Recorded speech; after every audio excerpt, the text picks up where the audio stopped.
राम राम जी, आप सारा ने द निशा शर्मा शो देसी बोलबाला में आपका एक बार फिर से स्वागत है। और आज हमारी गेल जो मेहमान मौजूद हैं वो एक बार फिर हमारी गेल इस पॉडकास्ट पर आ रहे हैं। इससे पहले आपने पॉडकास्ट देखा होगा उनका ज़रूर, और हमने बहुत सारे मुद्दों पर बात करी, सोशल मीडिया पर बात करी, एजुकेशन सिस्टम पर बात करी, आज की जनरेशन पर बात करी, सरकारों की बात करी, लेकिन बहुत सारी बातें थी जो अधूरी रह गई थी और कुछ सवाल आपके मन में भी होंगे उन्हें लेके। तो आज हम एक बार फिर से स्वागत कर रहे हैं डॉक्टर देवेंद्र बलारा जी का। जी। सर बहुत बहुत शुक्रिया, आपने एक बार फिर से परेशान करने खातिर। नहीं जी नहीं, धन्यवाद। कैसे हो सर आप? बहुत बढ़िया। आप बहुत सारी चीजें सर उस टाइम आप नहीं छोड़ गए थे अधूरी, हमने रखी थी अधूरी ताकि हम आपने दोबारा तंग कर सकें। सर ने एक बात बोली थी कि आपका विकास ही देश का विनाश है। लेकिन हमेशा तो हम तो जो सुनते आए हैं वो चाहे हमारी सरकार हो या हमारे घर के हो, भाई आपका विकास ही देश का विकास है, पर आपने आपका विकास ही देश का विनाश क्यों बोला? निशा जी, इसमें सबसे पहले आपको ये समझना पड़ेगा कि देश के विकास के पैमाने क्या हैं, और फिर आपको ये देखना पड़ेगा कि आपके विकास के पैमाने क्या हैं। अगर वो दोनों एक हैं फिर तो आपका विकास ही देश का विकास माना जाएगा। परंतु यदि वो अलग अलग दिशा में होंगे और यदि एक दूसरे को काटते होंगे तो फिर आपको मेरी बात का औचित्य समझ में आएगा। तो हम पहले देश के विकास के पैमाने को देख लेते हैं क्या होता है। देखिए, देश के विकास का पैमाना लोगों ने क्या बना रखा है, सरकारों ने क्या बना रखा है, मीडिया और इन नेताओं के प्रोपेगेंडे ने क्या बना रखा है, उद्योगपतियों ने क्या बनाया है। आप कितने बढ़िया कपड़े पहनते हैं, आप कितनी बड़ी गाड़ी में चलते हैं, आपकी सड़कें कितनी बड़ी हैं, आपका इंफ्रास्ट्रक्चर कितना मॉडर्न है, कितनी लाइटनिंग है, कितनी सजावट है, कितना अच्छा दिखने में देश लग रहा है। मेरे ख्याल से इसके अलावा जीडीपी कितनी है, इंडस्ट्री कितनी बढ़ रही है, यस हाँ, कितनी इंडस्ट्री है, जॉब नहीं, इंडस्ट्री कितनी है, और जीडीपी कितना है। वो आंकड़ा जो जीडीपी का है वो देश के विकास का पैमाना है कि अभी जीडीपी की दर, जीडीपी ही पैमाना है ना विकास का। ठीक है, अब जीडीपी को समझते हैं। अच्छा, पहले जीडीपी समझने से पहले मैं आदमी के विकास की बात कर लेता हूं। मैं आदमी के विकास कैसे मानता हूं?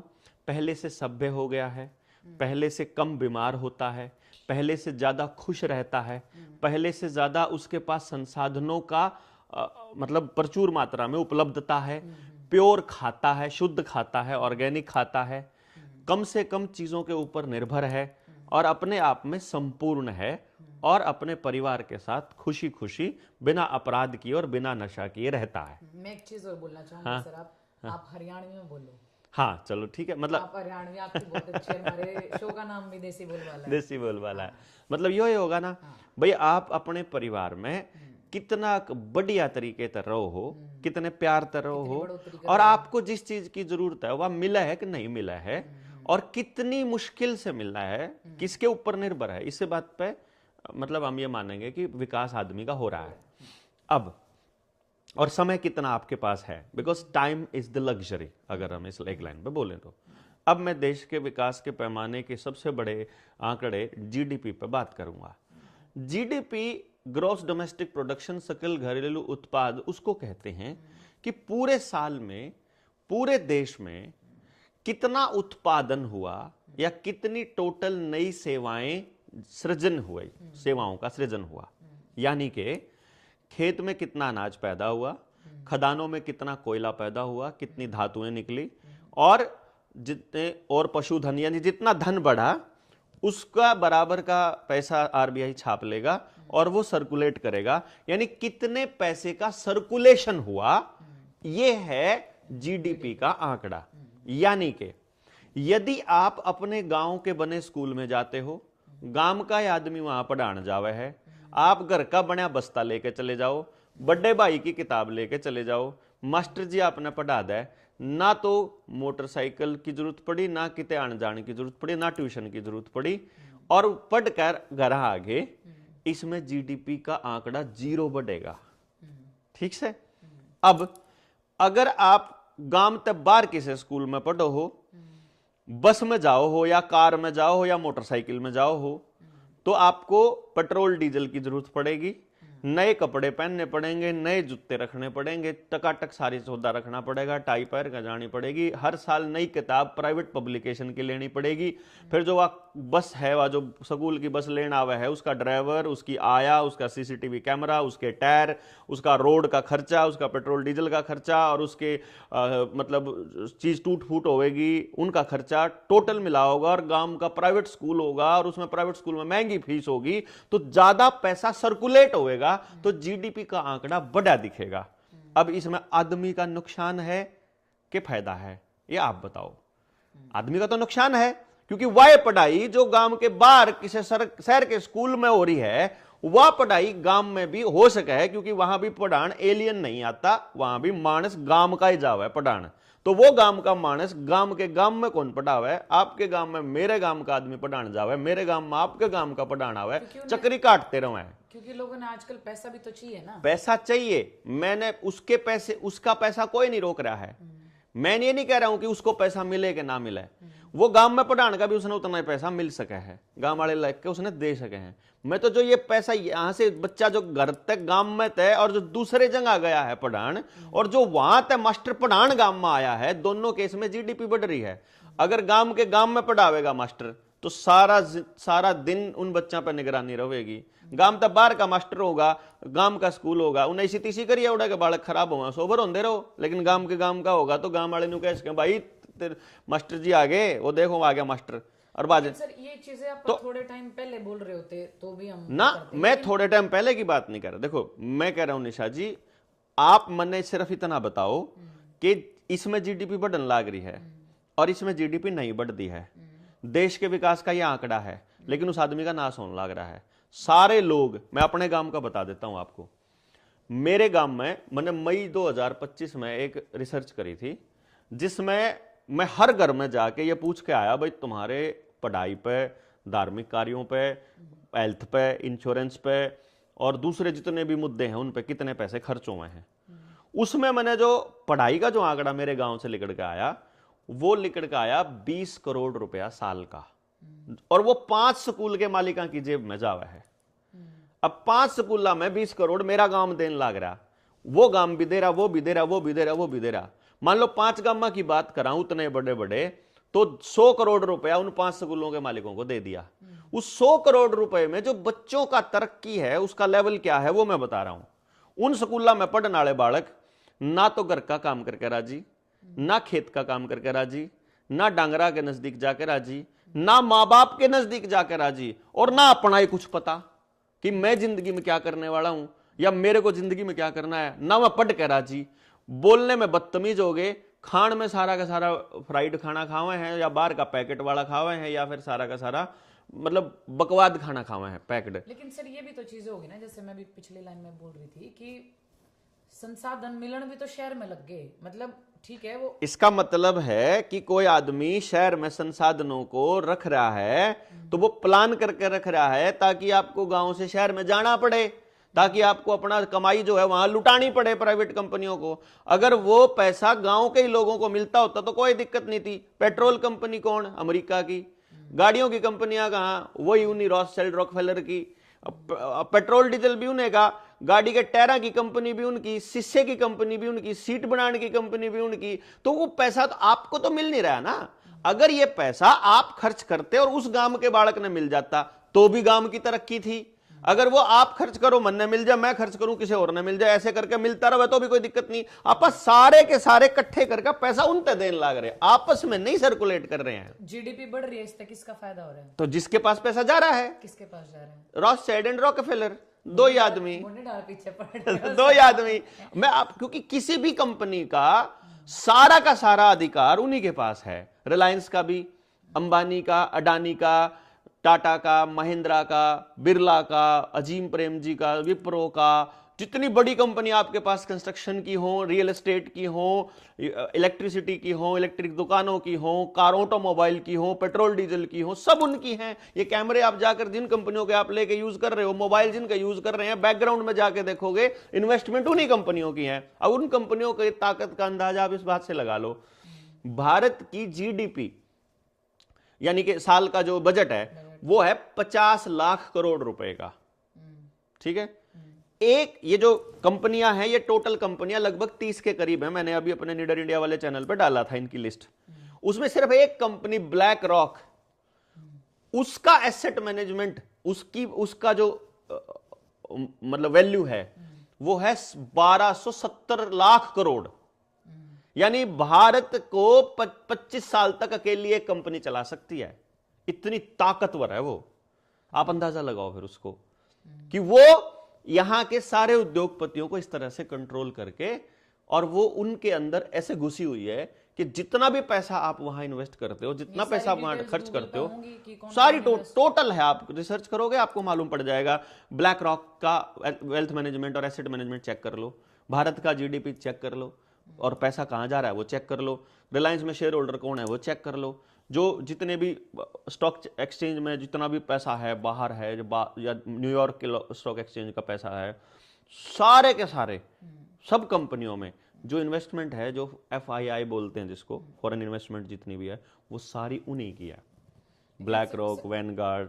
बिल्कुल। अगर छोटा सा एग्जांपल लूं, मैं जिस चीज पर आप बात कर रहे थे, अगर मान लो मैं शहर में रह रही हूँ, मैं आज उन्हें सोचूं कि ये सब मेरा समझ में आ गई और मैं गांव में जाके बसूं, उल्टा खेती बाड़ी हम सारा परिवार शुरू करें, वही सब्जी उगाएं, सारी चीजें करें, पर किसान ने भी तो कुछ नहीं मिल रहा ना। मतलब ना ना ना ना ना ना ना यहाँ, हाँ, ये जो अभी तो चलो मैं आपको किसान, ये आपके सवाल का जवाब दूंगा मैं। पहले एक बार मैं इस एजुकेशन वाले ने कर लूं। यहाँ था हेल्थ में, देख लो आप, अगर आप गांव में किसी जड़ी बूटी का इस्तेमाल करो या रसोई पैथी का इस्तेमाल, मान लो पेट में दर्द हो गया, आपने पूछा अपनी माँ तक, माँ पेट में दर्द हो रहा है, माँ कहेगी अजवाइन की फाकी मार ले, ठीक है, आप अजवाइन की फाकी मारोगे, पेट में दर्द आराम हो जाएगा। सिर में दर्द होया तो वो कर दोगे। लेकिन आप चले गए, बाई चांस आपको टीवी ने ये बता रखा है कोई भी दिक्कत आते ही डॉक्टर से संपर्क करें, और आप डॉक्टर से संपर्क करने पहुंच गए। डॉक्टर बोला पेट में दर्द कहाँ हुआ, यहाँ हुआ, क्या खाया था, क्या खाया था, अच्छा पहले कभी हुआ है, और कोई दिक्कत आई है, पहले कोई चक्कर आए हो, कुछ आया हो, और आया हो, कुछ न कुछ तो आया था, पर टेस्ट कराने पड़ेंगे, लिख दिया, ठीक है जी, 50% टैक्स हो गया, अल्ट्रासाउंड कराओ, अल्ट्रासाउंड कराया। ये मेरे बेटे के साथ हो चुका है, इसलिए बता रहा हूँ। बेटे ऐसा, इसकी तो अपेंडिक्स बढ़ रही है, काटनी पड़ेगी, मैं फाड़नी, मतलब अपेंडिक्स का ऑपरेशन करना पड़ेगा। 6 साल का था तब वो। मैंने उसके बाद से डॉक्टर की शक्ल ही नहीं देखी। मैं कहा आरामजादे हैं तो। मैं अपने मेरे एक मौसा जी थे, उनको मैंने फ़ोन किया, मैं ऐसे ऐसे करके पेट दर्द है। बोला क्या कह रहा है डॉक्टर? बोला अपेंडिक्स है। मैं इनके चक्कर में ना पड़ा है, वो भी डॉक्टर ही हैं, बच्चों के डॉक्टर हैं। वो कहने लगे इनके चक्कर में ना पड़ा है, करनाल ले आ। मैं चंडीगढ़ से हमने बच्चे को करनाल लेके आया, क्योंकि मुझे उन पर ट्रस्ट ज़्यादा था। और मैंने डॉक्टर को बोला अभी ऑपरेशन मत करो, रात को यहीं मैं अपने घर ले जाता हूँ। बोले अस्पताल में दाखिल रखो, कोई दिक्कत हो गई तो। मैंने कहा दिक्कत हो गई तो 15 मिनट दूर हूँ, आ जाऊंगा यार, क्या दिक्कत है, इतनी देर में थोड़ी हो जाएगा। तो मैं उनको सुबह बेटे को ले आया करनाल, और वहाँ आकर के उन्होंने डॉक्टर के पास गया, वो उसने चेक किया, बोला क्या खाया था? डॉक्टर ने पूछा, बेटे ने बताया कुछ? बोला नहीं, और कुछ भी खाया था? उसने बता दिया कि हाँ ये खाया था। हाँ, तो बोले फूड पॉइजनिंग है, कुछ नहीं है, आज इसको खाली पेट रखो, शाम तक ठीक हो जाएगा। और हो गया। आज तक दोबारा, मैं आज तक की बात बता रहा हूँ, 20 साल का है वो, पिछले 14 साल में सिंगल टेबलेट मैंने उसको एलोपैथी की नहीं दी। उसके बाद मैंने कहा ये हरामी लोग हैं। 20 साल से मेरी शादी हो रखी है। डॉक्टर की भी तो गलती रह गई, इसकी वजह से हम सब चीजों ने। हाँ, तो अब यार एक बात बताइए ना आप, वो उन्होंने अपेंडिक्स डिक्लेयर कर दी, अल्ट्रासाउंड कह दिया, उन्होंने ऑपरेशन बोल दिया, उन्होंने मुझे खर्चा बता दिया, तो वो एक अकेले डॉक्टर की भी तो गलती हो सकती है ना। एक डॉक्टर ऐसा नहीं है जो 1 करोड़ रुपए से कम पैसे में MBBS करता हो। 1 करोड़ रुपए में MBBS करने वाला डॉक्टर, उसका ब्याज देखोगे ना, हिसाब किताब लगाओगे, और जो अस्पताल खोलने का खर्चा है वो आपको ऐसे खाली पेट रख के ठीक करेगा नहीं कभी भी। वो तो GDP में अपना योगदान देगा ही देगा।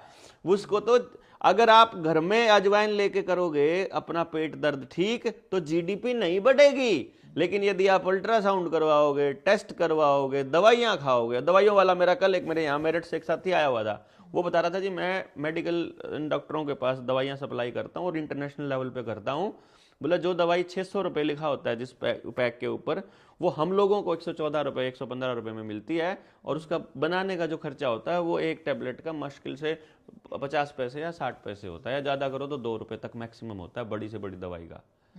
अभी 2 रुपए की दवाई अगर आपको 600 रुपए में मिल रही है तो जीडीपी तो बढ़ेगी बहुत बढ़िया तरीके से, क्या दिक्कत है? एमआरपी पे 10% दे देगा आपको मेडिकल स्टोर वाला, 20% दे देगा, लेकिन वो सारे के सारे चीज क्या यूज कर रहे हैं उस दवाइयों के अंदर? वो क्या कह रहे हैं, हम नेचुरल प्रोडक्ट्स यूज कर रहे हैं। नेचुरल प्रोडक्ट्स कौन से हैं? जो जड़ी बूटियां कहाँ होती हैं? खेतों में, झाड़ियों में, नदी किनारे, वो तो हमारे पास पहले से ऑलरेडी है। तो अगर हम लोग आदमी को स्वस्थ रखना चाहेंगे, उसके लाइफस्टाइल, एक डॉक्टर ये नहीं कहता कि लाइफस्टाइल की वजह से तुम्हारे को बर्बाद, ये नहीं कहता लीवर फैटी तो सबका ही है, ये नहीं कहता हरामी की 8 बजे के बाद अगर तुम जागोगे तो लीवर फैटी 100% होएगा, एक डॉक्टर ने आज तक नहीं बोला।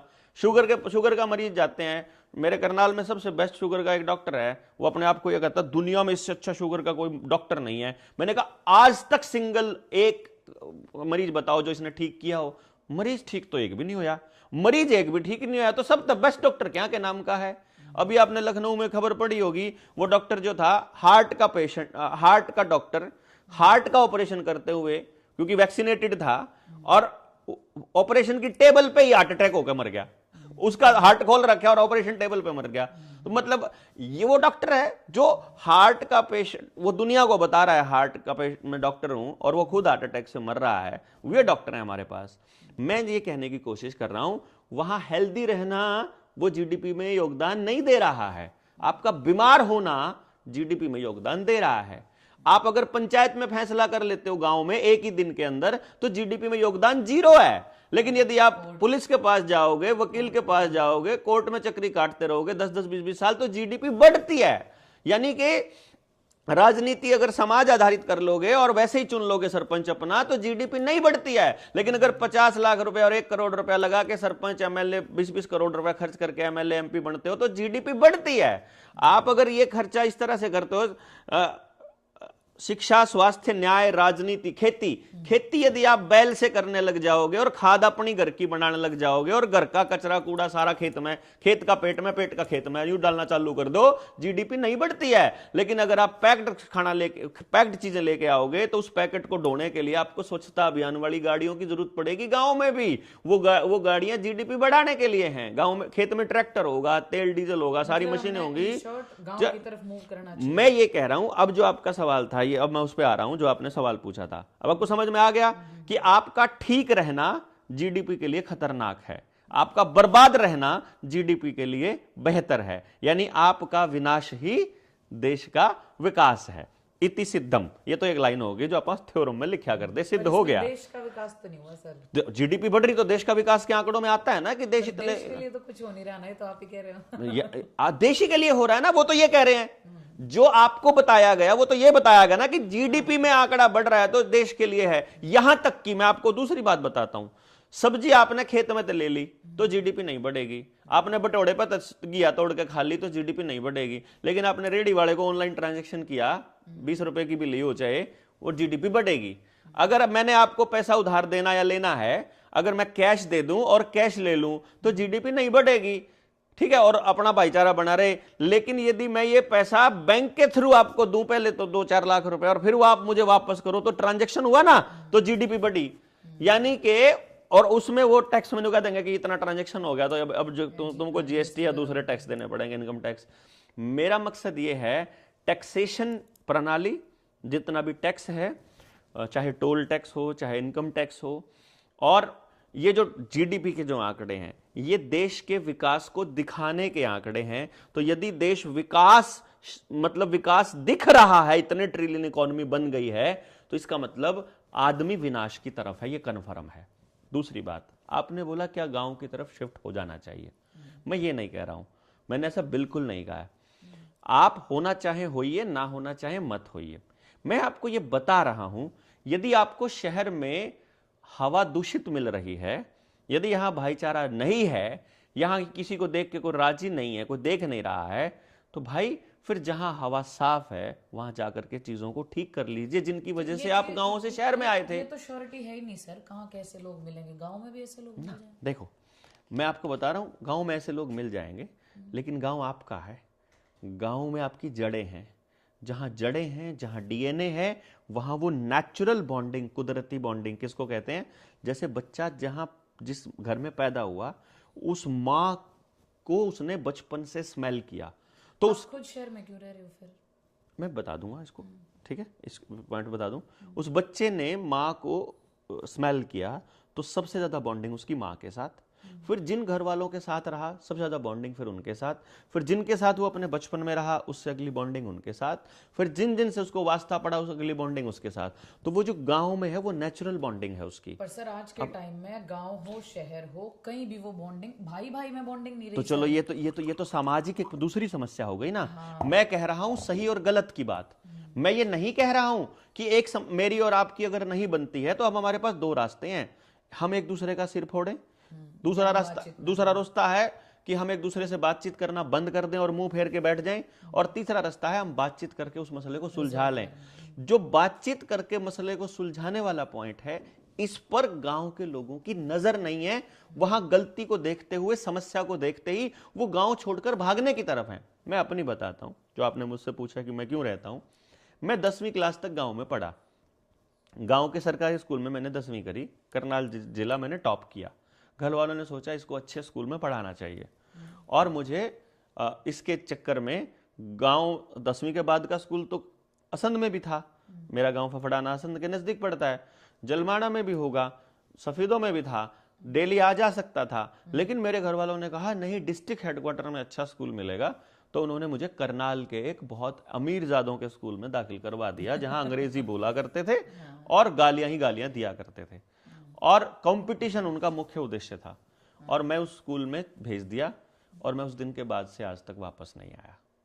30 साल हो गए, 30 के 32 साल हो गए, मैं वापस नहीं आया। 32-33 साल गांव छोड़ा, क्योंकि छोड़ने के बाद में फिर कॉलेज के लिए भी बाहर जाना पड़ेगा, फिर यूनिवर्सिटीज़ में भी बाहर जाना पड़ेगा, फिर नौकरी भी बाहर ही करनी है। नौकरी भी बाहर मिली, जो क्योंकि मैंने सरकारी नौकरी टीचर बन गया था, तो टीचर की नौकरी करते करते रियलाइज़ हुआ कि ये तो यार सारा ही लफड़ेबाजी चल रही है, तो मैंने उस टीचर की नौकरी छोड़ी।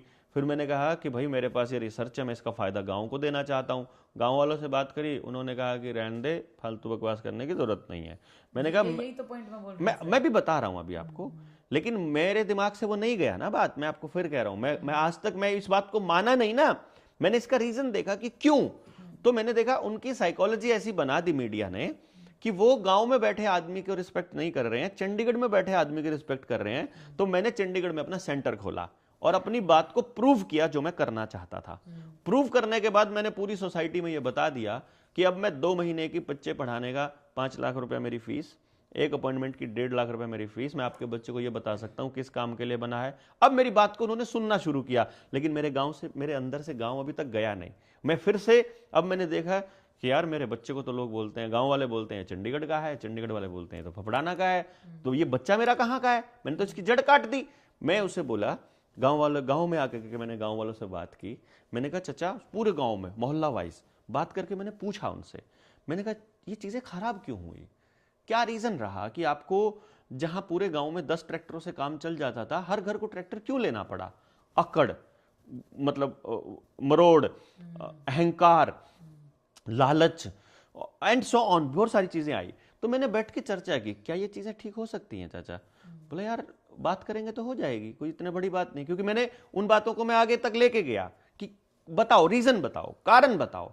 उन्होंने कारण बताए, मैंने लिस्ट बनाई, इस कारण पे चर्चा की। मैंने एक रीजन था, उन्होंने कहा कि जलते हैं लोग एक दूसरे से। मैं कहा चलो पहले हम ये देखते हैं जलते क्यों हैं।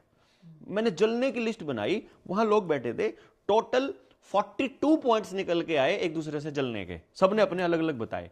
मैंने 42 के 42 पॉइंट पे डिस्कशन किया कि इस पॉइंट पे यदि ऐसा हो जाए तो ये जलन खत्म हो सकती है। हाँ हो सकती है, टिक। दूसरे वाला हो सकती है, चेक। हो सकता है, यस, चेक। 42 के 42 पॉइंट्स में मैंने कहा यदि हम ये चर्चा करें तो क्या ये खत्म हो सकती है, जलन खत्म हो सकती है, लो कांटा मारो। अब लोगों में लालच है, मैंने कहा अब लालच बताओ क्यों है, अब लालच पे चर्चा करो। फिर मैंने लालच पे चर्चा की, 3 घंटे उस पर लगे।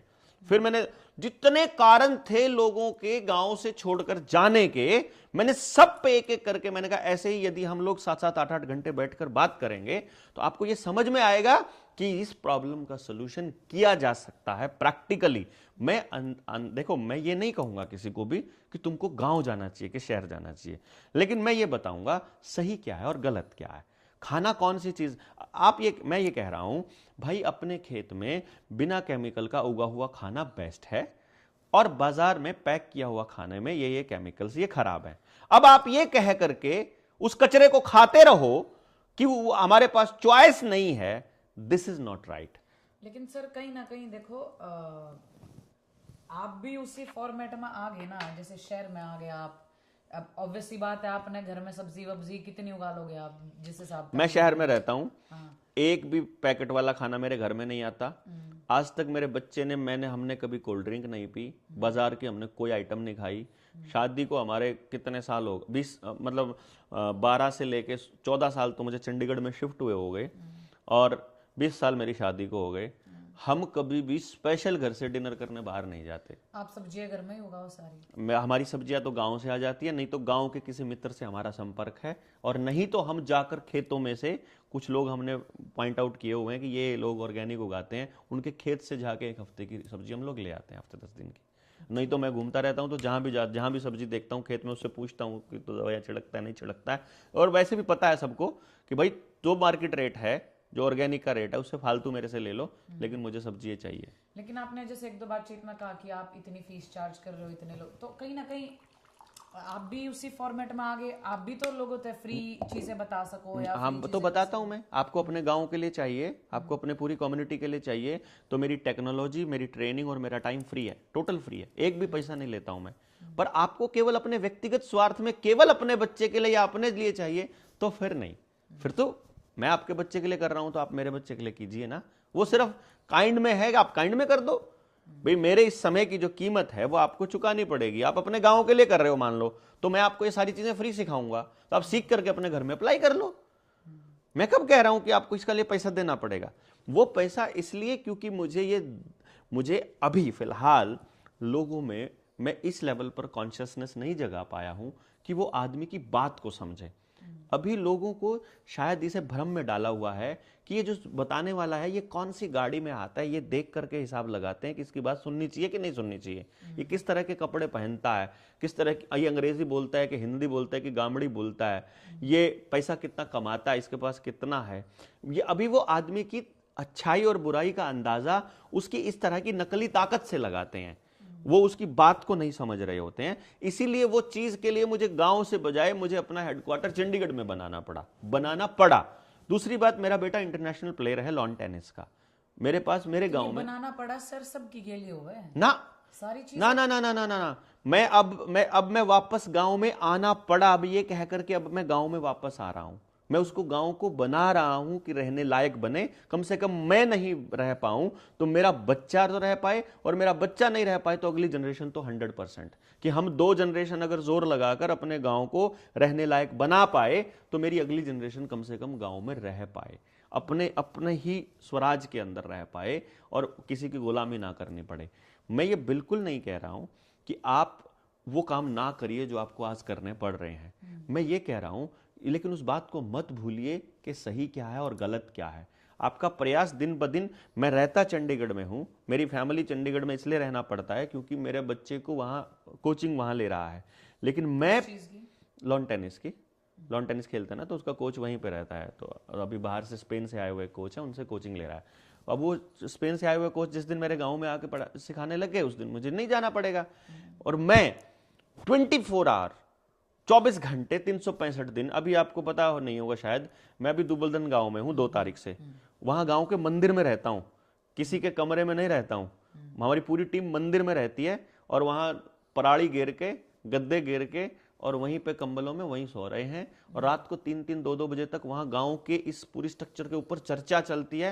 रात को 1-1 बजे तक हम लोग बैठ करके इन बातों के ऊपर डिस्कशन करते हैं। वहां कुछ लोग गांव के शामिल होते हैं, कुछ लोग हमारे शामिल होते हैं, और इस प्रयास को हमने बंद नहीं किया है। यानी भले ही मैं उस गांव में नहीं रहता, लेकिन मैं किसी न किसी गांव में ही रहता हूं। दैट इज वाई मैं ये नहीं कहूंगा कि भाई आप सब लोग गांव में शिफ्ट हो जाओ, लेकिन मैं ये बात कर रहा हूं दुबलधन से कि बताओ तुम्हारा गांव का क्या हाल है। मैं अब आपको इसकी पोजीशन बताता हूं। मैं 5 की 5 पंचायतों में अपनी टीम जा चुकी है, 3 दुबलधन 2 माजरा। 5 के 5 गांवों में 80% युवा नशेड़ी हो चुका है, नशा करता है पूरे गांव का, ठीक है। सिर्फ गांव में महिला और बुजुर्ग मिलते हैं, घरों में जाने लगे हमारे लोग, जब देखा, और सब जिससे बैठ के बात करो, मेरे साथी बताते हैं जी फूट फूट के रोते हैं कि ऐसी जिंदगी की परिकल्पना नहीं की थी कि 4-4 बच्चे हैं, चारों बाहर छोड़कर भाग गए हमको और यहां मरने के लिए छोड़ दिया अकेला, कोई पानी पिलाने के लिए भी नहीं है अगर बीमार हो जाए तो। ये हालत है उन लोगों की जिनके 20-20 एकड़ 10-10 15-15 एकड़ जमीन है जिनकी गांव में, और वो जो दर्द निकल करके आता है उनका, तब हम वो लोग समझते हैं जब अपनी टीम के साथ बोले जी ये तो हमारे गांव में भी यही हाल है, ये तो हमारे गांव में भी यही हाल है। और तब मैं उन दुबलदन वालों को बोल रहा हूं कि ये सिर्फ तुम्हारा हाल नहीं है, ये मेरे गांव का भी हाल है, ये हर गांव का हाल है। तो जब सबका ये हाल है तो इतने बुरे हाल में रहने की जरूरत क्या है? जस्ट इस हाल को सुधारने की दिशा में काम कर लेते हैं ना, सुधारने की दिशा में काम कर लेते हैं। सरकार तो नहीं करेगी, मास्टर जी तो नहीं करेंगे, वकील साहब तो नहीं करेंगे, नेताजी तो नहीं करेंगे। जब और कोई नहीं करेगा तो जिनको समझ में आ गया वो कर लो। मैं कब कह रहा हूं कि आज ही शिफ्ट हो जाओ, इसी हालात में शिफ्ट हो जाओ? अरे बात तो करो। जब बात की हमने उनके बच्चों से, वो अब हमें कहते हैं यार तुम वहां क्यों रहते हो मंदिर में, यहां आओ ना हमारे घर। अब वो हमें अपने घर में रखने को तैयार है वहां पर। तो अब कैसे कह दूं मैं कि गांव में भाई भाई का झगड़ा इतना है कि वो देख के राजी नहीं है? अरे भाई जब मैंने उससे बात करी रास्ते की तो मुझे पूरा गांव अपने घर में रखने को तैयार है। यानी इसका मतलब यह हुआ कि मैं किसी को हानि नहीं पहुंचा रहा, मैं किसी के लाभ की बात कर रहा हूं, तो वो आदमी मेरे साथ अपने आप कनेक्ट हो रहा है। तो क्या हम एक दूसरे के लाभ की बात नहीं कर सकते? छोटी सी तो बात है ये, इतनी बड़ी बात थोड़ी ना है। गांव को इतने तो समझाना है कि दूसरे को चूसने की बजाय कम से कम उसको खत्म मत करो, अपने हिस्से का कर लो, और हो सके तो एक दूसरे के लिए करना चालू कर दो।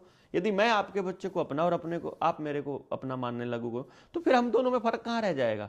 दिक्कत तो तब हुई ना जब मैंने अपना बच्चा सिर्फ अपना मान लिया और उसकी जिम्मेदारी सिर्फ मैंने ले ली। और गांव में जब एक कोई बच्चा नशा कर रहा था या अपराध में था तो मैं उससे बात नहीं की मैंने गांव से कि सुनो भाई वो एक बच्चा नशा करने लग गया है, यदि इसको आज नहीं रोका तो कल ये नशा मेरे घर तक आएगा। उस दिन अगर गांव ने बैठ के बात कर ली होती, क्योंकि उस दिन उन्होंने पूछा उनका बच्चा नशेड़ी हुआ है, हमारे वाले तो बिल्कुल सही है। इस डायलॉग ने उनके बच्चे को आज नशेड़ी किया है। और जो आज रुके हुए हैं, जो 20%, जिन 80 की कहा मैंने नशेड़ी हो गई, जिनके 20% के बचे हुए हैं उनके अगले तैयार रहें अगर उन्होंने उन पे काम करना चालू नहीं किया तो 100 के 100 हो जाए। क्योंकि कस्टमर तो चाहिए भैया नशा बेचने वाले को, रोज जितने बढ़ेंगे उतना फायदा है उनका। तो इसलिए बात करना जरूरी है, काम करना जरूरी है। थोड़ा कर लो, गलत दिशा में 100 की स्पीड पे दौड़ने की बजाय आप रेंग रेंग के सही दिशा में चल लो ना। आप नहीं पहुंचोगे आज नहीं पहुंचोगे, 10 साल बाद पहुंच जाओगे, 15 साल बाद पहुंच जाओगे। और कोई भी विचार समाज की नजरों में, उनके दिलों में, उनकी याददाश्त में और उनके जीवन में आने में करीब 15 साल का समय लगता है। तो अभी मुझे 9 साल हुए हैं, तो 6 साल और भौंकना अभी जारी रखना है। इसीलिए आई नो कि इतना जल्दी नहीं होगा, बट होगा। लेकिन लोगों की सर्च करने का आग्रह की कई बार कह दे ना भाई, लोगों की जानवरों पे कंपैरिजन करा जाया करे बहुत बार। जैसे क्यों बांदर की डाल नाच रहा है, उछल रहा है ना, या कुत्ता कुत्ता कंपेयर कर दिया करें। तो आपने लगे सही में कि इंसान जानवर ते ज्यादा समझदार या ज्यादा बड़ा है, और जानवर जिस हिसाब से कंपैरिजन करा जावे लो उसमें? देखो इसके दोनों पर्सपेक्टिव हैं। अगर आज के इंसान की बात करेंगे तो आज का इंसान ऐसा है कि मैंने अब तक कोई जानवर ऐसा नहीं देखा जो प्रकृति के नियमों का उल्लंघन करता हो, जो इतना पोल्यूशन फैलाता हो, जो दिन रात दूसरे को मारने की और हिंसा में एंगेज रहना चाहता हो। जानवर ज्यादा समझदार हो इंसान होते हैं।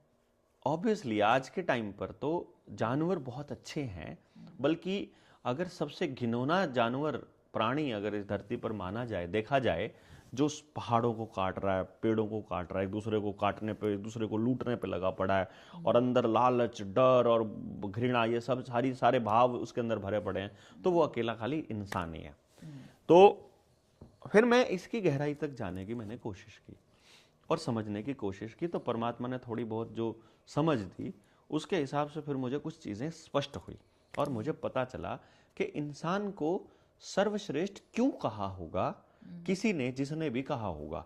जानवरों से ऊपर क्यों रखा होगा जिसने भी कहा होगा। और डार्विन ने भी ये कहा कि बंदर से ये इंसान बने, तो डार्विन ने क्यों कहा होगा, जबकि ये बात तो गलत है। बंदर से अगर हम इंसान बने होते तो सारे बंदर इंसान बन चुके होते। यानी भाई जंगल में बंदर था, वो इंसान बना तो चलो उसने अपने शहर बसा लिए, लेकिन बंदर तो शहर में भी है। तो फिर हमने सोचा कि ये क्यों कहा उसने, क्योंकि बंदर की जो जीनोम है और जो उसके क्रोमोसोम्स हैं वो आदमी से सबसे नजदीक पाए गए, तो उसने, डार्विन ने सिद्धांत दे दिया। लेकिन फिर ये समझने की कोशिश की कि फिर ये सर्वश्रेष्ठ क्यों कहा होगा। वहां पे जब हम जाते हैं तो मैंने एक चीज नोटिस की है, छोटा कीड़ा ले लो आप, जो मिट्टी, जो गोबर में पैदा हो गया, गोबर है उसमें अचानक पैदा हो जाता है, दूसरे कीड़े हुए, फिर बिच्छू हुआ, फिर दूसरे और प्राणी हुए, फिर वो रेंगने लगा, रेंगते रेंगते फिर उसके पैर आए, फिर उसके 8 पैर आए, फिर 4 आए, फिर मतलब 4 पैर के बाद फिर 2 पाया आया, हम जैसे लोग 2 पाया पर 2 पैर आए। तो इसका मतलब ये हुआ कि कोई चीज है, कोई फोर्स है, कोई एंटिटी है जो ये देख रही है कि पहले रेंगने वाला बना के देखते हैं क्या होता है, फिर 10 पैरों वाला, 20 पैरों वाला बना के देखते हैं। कई पैर होते हैं ना उनके, कई सारे जानवर होते हैं उनके छोटे छोटे होते हैं, तो वो 20-30 भी पैर वाले होते हैं, फिर 10 पैरों वाले, फिर 4 पैरों वाले, और फिर ऐसा करते करते मैं फिर उस पर समझने लगा कि ये क्यों है और इनमें और इंसान में क्या फर्क है। तो आपने घर में कुत्ता ही पाला है, आपने यहाँ पर मतलब जंगल से कोई दूसरा जानवर नहीं पाला, और या कोई आदमी घरों में ये वाले एनिमल पाल रहा है और ये वाले नहीं पाल रहा है, गाय पाल रहा है, भैंस पाल रहा है, ऊंट पाल रहा है, ये पाल रहा है, घोड़ा पाल रहा है, गधा पाल रहा है, और उससे नीचे वाले, नीचा मतलब अब मैं ये नीचा ऊपर देखूं तो क्या है, नीचा ऊपर है भाई, जानवर जानवर है, उसको अगर ऊपर से खाल उतारोगे तो एक जैसा दिखता है, मतलब सुअर को और कुत्ते को यदि खाल उतार के रख दोगे सामने तो वो एक जैसा दिखता है, और आदमी को भी रख दोगे तो पता नहीं, भेद नहीं कर पाओगे कि वो अलग है। तो फिर उनमें फर्क क्या है, तो कुछ चीजें समझने लगे। तो हमने जब क्वांटम में जाना, आध्यात्म में जाना और दूसरी चीजों में समझा, तो पता लगा वहां फर्क है एनर्जी, फ्रीक्वेंसी एंड वाइब्रेशन का। यानी जिसकी फ्रीक्वेंसी कम है, जिसकी वाइब्रेशन लो है, वो लो एनिमल है, जिसकी फ्रीक्वेंसी हाई है वो बड़ा एनिमल, मतलब अच्छा एनिमल बोला गया। तो यानी कि फ्रीक्वेंसी रेज करते करते इन एनिमल्स तक आए, और इन एनिमल्स में सबसे खास बात ये रही कि सभी एनिमल्स इंस्टिंक्ट से चलते हैं। मतलब कुत्ते को इंस्टिंक्ट आया कि उसे इस दिशा में दौड़ना है तो वो दौड़ता जाएगा, उसे कोई मतलब नहीं है वहां क्या मिले। जैसे पक्षी हैं, प्रवासी पक्षी, उनके पास कोई नेविगेटर नहीं है, यहां से किसी ने फोन नहीं किया है कि दुबल के नानक वाले जोड़ पे जो है ना, वहां जोड़ में पानी है, लेकिन वहां भी जाओ प्रवासी पक्षी ढेर सारे बैठे हुए हैं। अभी अभी जाऊंगा, मैं भी गया, वहां इतने सारे प्रवासी पक्षी हैं। तो मैं जब उनसे कम्युनिकेट किया, जब हम टेलीपैथिकली कम्युनिकेट करते हैं तो उनसे पूछते हैं कि तुम आए कैसे, तुम यहाँ पहुंचे कैसे, तो वो कह रहा है कि ऐसे ही कैसे। तो वो जो इंस्टिंक्ट है, जब हमने देखा कि वो पक्षी बस उठ के निकल के चल पड़ता है, उसको आदेश जहां से हो रहा है, जिस एंटिटी ने बनाया है पूरा सिस्टम, उसको वहां से जैसे ही प्रेरणा मिली वो चल पड़ा, और वो चलते ही उसने वो कर दिया। उसको लगा ये उधर जाना गलत है, वापस मुड़ जाएगा, भले ही उसे कुत्ते की मौत मरना पड़े सड़क के ऊपर। मतलब वो आगे जा रहा था, ट्रक के आगे नीचे आके मरा, उसे दिख रहा था वो ट्रक, लेकिन फिर भी वो रुक नहीं सकता क्योंकि आदेश उसको वहां उस एंटिटी से हो रहा है, क्योंकि वो इंस्टिंक्ट से चल रहा है। अब आया इंसान की बारी। ये सारी चेकिंग करते करते उस विधाता ने प्लान किया कि ये जो 2 पाया बनाया है, इसको थोड़ा गड़बड़ में डालते हैं, इसको इंस्टिंक्ट के साथ एक चीज और देते हैं जिसका नाम है फ्री विल। इसको बताएंगे जरूर कि ये काम गलत है। जैसे आप चोरी करने जाओगे तो अंदर एकदम हुक उठेगी कि गलत काम है। किसी को मान लो किसी के यहाँ आप किसी की लड़की को छेड़ने जाओगे या किसी को गलत कहने जाओगे तो अंदर जो इंस्टिंक्ट है वो बोलेगा नहीं, ये नहीं करना है, बट क्योंकि उसे फ्री विल दी है और वो इंसान कह रहा है कि तू चल पीछे, मैं बड़ा हूं क्योंकि मुझे बुद्धि दी है और मैं सोच सकता हूं और मैं इससे बचने का रास्ता निकाल लूंगा, क्योंकि ये गलत है, ये मुझे पता है, लेकिन मैं चोरी करके फटाफट भाग जाऊंगा, या मैं इसको फटाफट ये कह करके मैं बच जाऊंगा। बेसिकली चतुर ज्यादा बनने की कोशिश उसने करी। और जब उसने इंस्टिंक्ट को पीछे छोड़कर, जब उसने अंतरात्मा की आवाज को पीछे छोड़कर और अपने उस फ्री विल का इस्तेमाल चालू किया, वहां उसके अंदर फिर दूसरे विकार चालू हुए, लालच, डर, घृणा, द्वेष, संग्रह, और फिर ये सारे सिस्टम फिर उसने एक्सपेरिमेंट्स करने चालू किए कि ये करके देखता हूं। छोटा बच्चा होता है ना, माँ से बोलती है ना कि बाहर मत जाना, कोई उठा के ले जाएगा, तो वो चेक करता है कि मेरी माँ ठीक कह रही है कि गलत कह रही है। एक बार बाहर जाके फटाफट वो अंदर आ जाएगा, वो यकीन करता है उस पर, लेकिन वो बाहर जाके फटाफट आ जाएगा, वो देखेगा। मैं उस बच्चे को एक बार देख रहा था, इसलिए बता रहा हूँ ये, वो जाके वो बार बार जाके आ रहा है। मैं कहता तू ऐसे क्यों कर रहा है? उसने कहा मेरी मम्मी कह रही थी कोई उठा के ले जाएगा। तो मैंने कहा फिर? कहते कोई उठा के ले जा नहीं रहा। मैं बाहर, पहले वो पैर रख के उल्टा आया, फिर उसने दोनों पैर रख के उल्टा आया, फिर वो गली के बीच तक जाके उल्टा आया, फिर वो गली के बीच जाके थोड़ा आगे तक जाके उल्टा आया। लेकिन फटाफट आ जाता था कि कहीं कोई सच्ची में आ जाए, क्योंकि मेरी मम्मा ने कह रखा है। लेकिन जब वो पूरी गली के चक्कर 10-5 लगा चुका है, अब उसे पूरा यकीन हो गया है कि मेरी मम्मा झूठ बोल रही थी, और वो तो लगातार बोलती ही रहती है। तो अब वो उसकी बात का यकीन करना बंद कर देगा, क्योंकि उसने सीखा खुद से एक्सपेरिमेंट करके बेसिकली। तो यहां जो क्लैरिटी आई इंसान को कि वो धीरे धीरे गलतियां करते करते बचता रहा, इसलिए उसे लगा कि अभी भी बचा जाएगा, और वो उस इंस्टिंक्ट को छोड़ करके इस गंदगी में घुसता चला गया। तो आज वो बहुत ही घृणा वाला आदमी बन गया। लेकिन आदमी को बनाया क्या था? सबसे हाई फ्रीक्वेंसी का व्यक्ति बनाया, मतलब जीव बनाया था कुदरत ने, कि बाकी जानवरों से ऊपर की फ्रीक्वेंसी का आदमी है। इस आदमी के पास में उन सारी फ्रीक्वेंसीज का एक्सपीरियंस है, ये सब जानता है। अब इसे वापस वहां नहीं जाना है।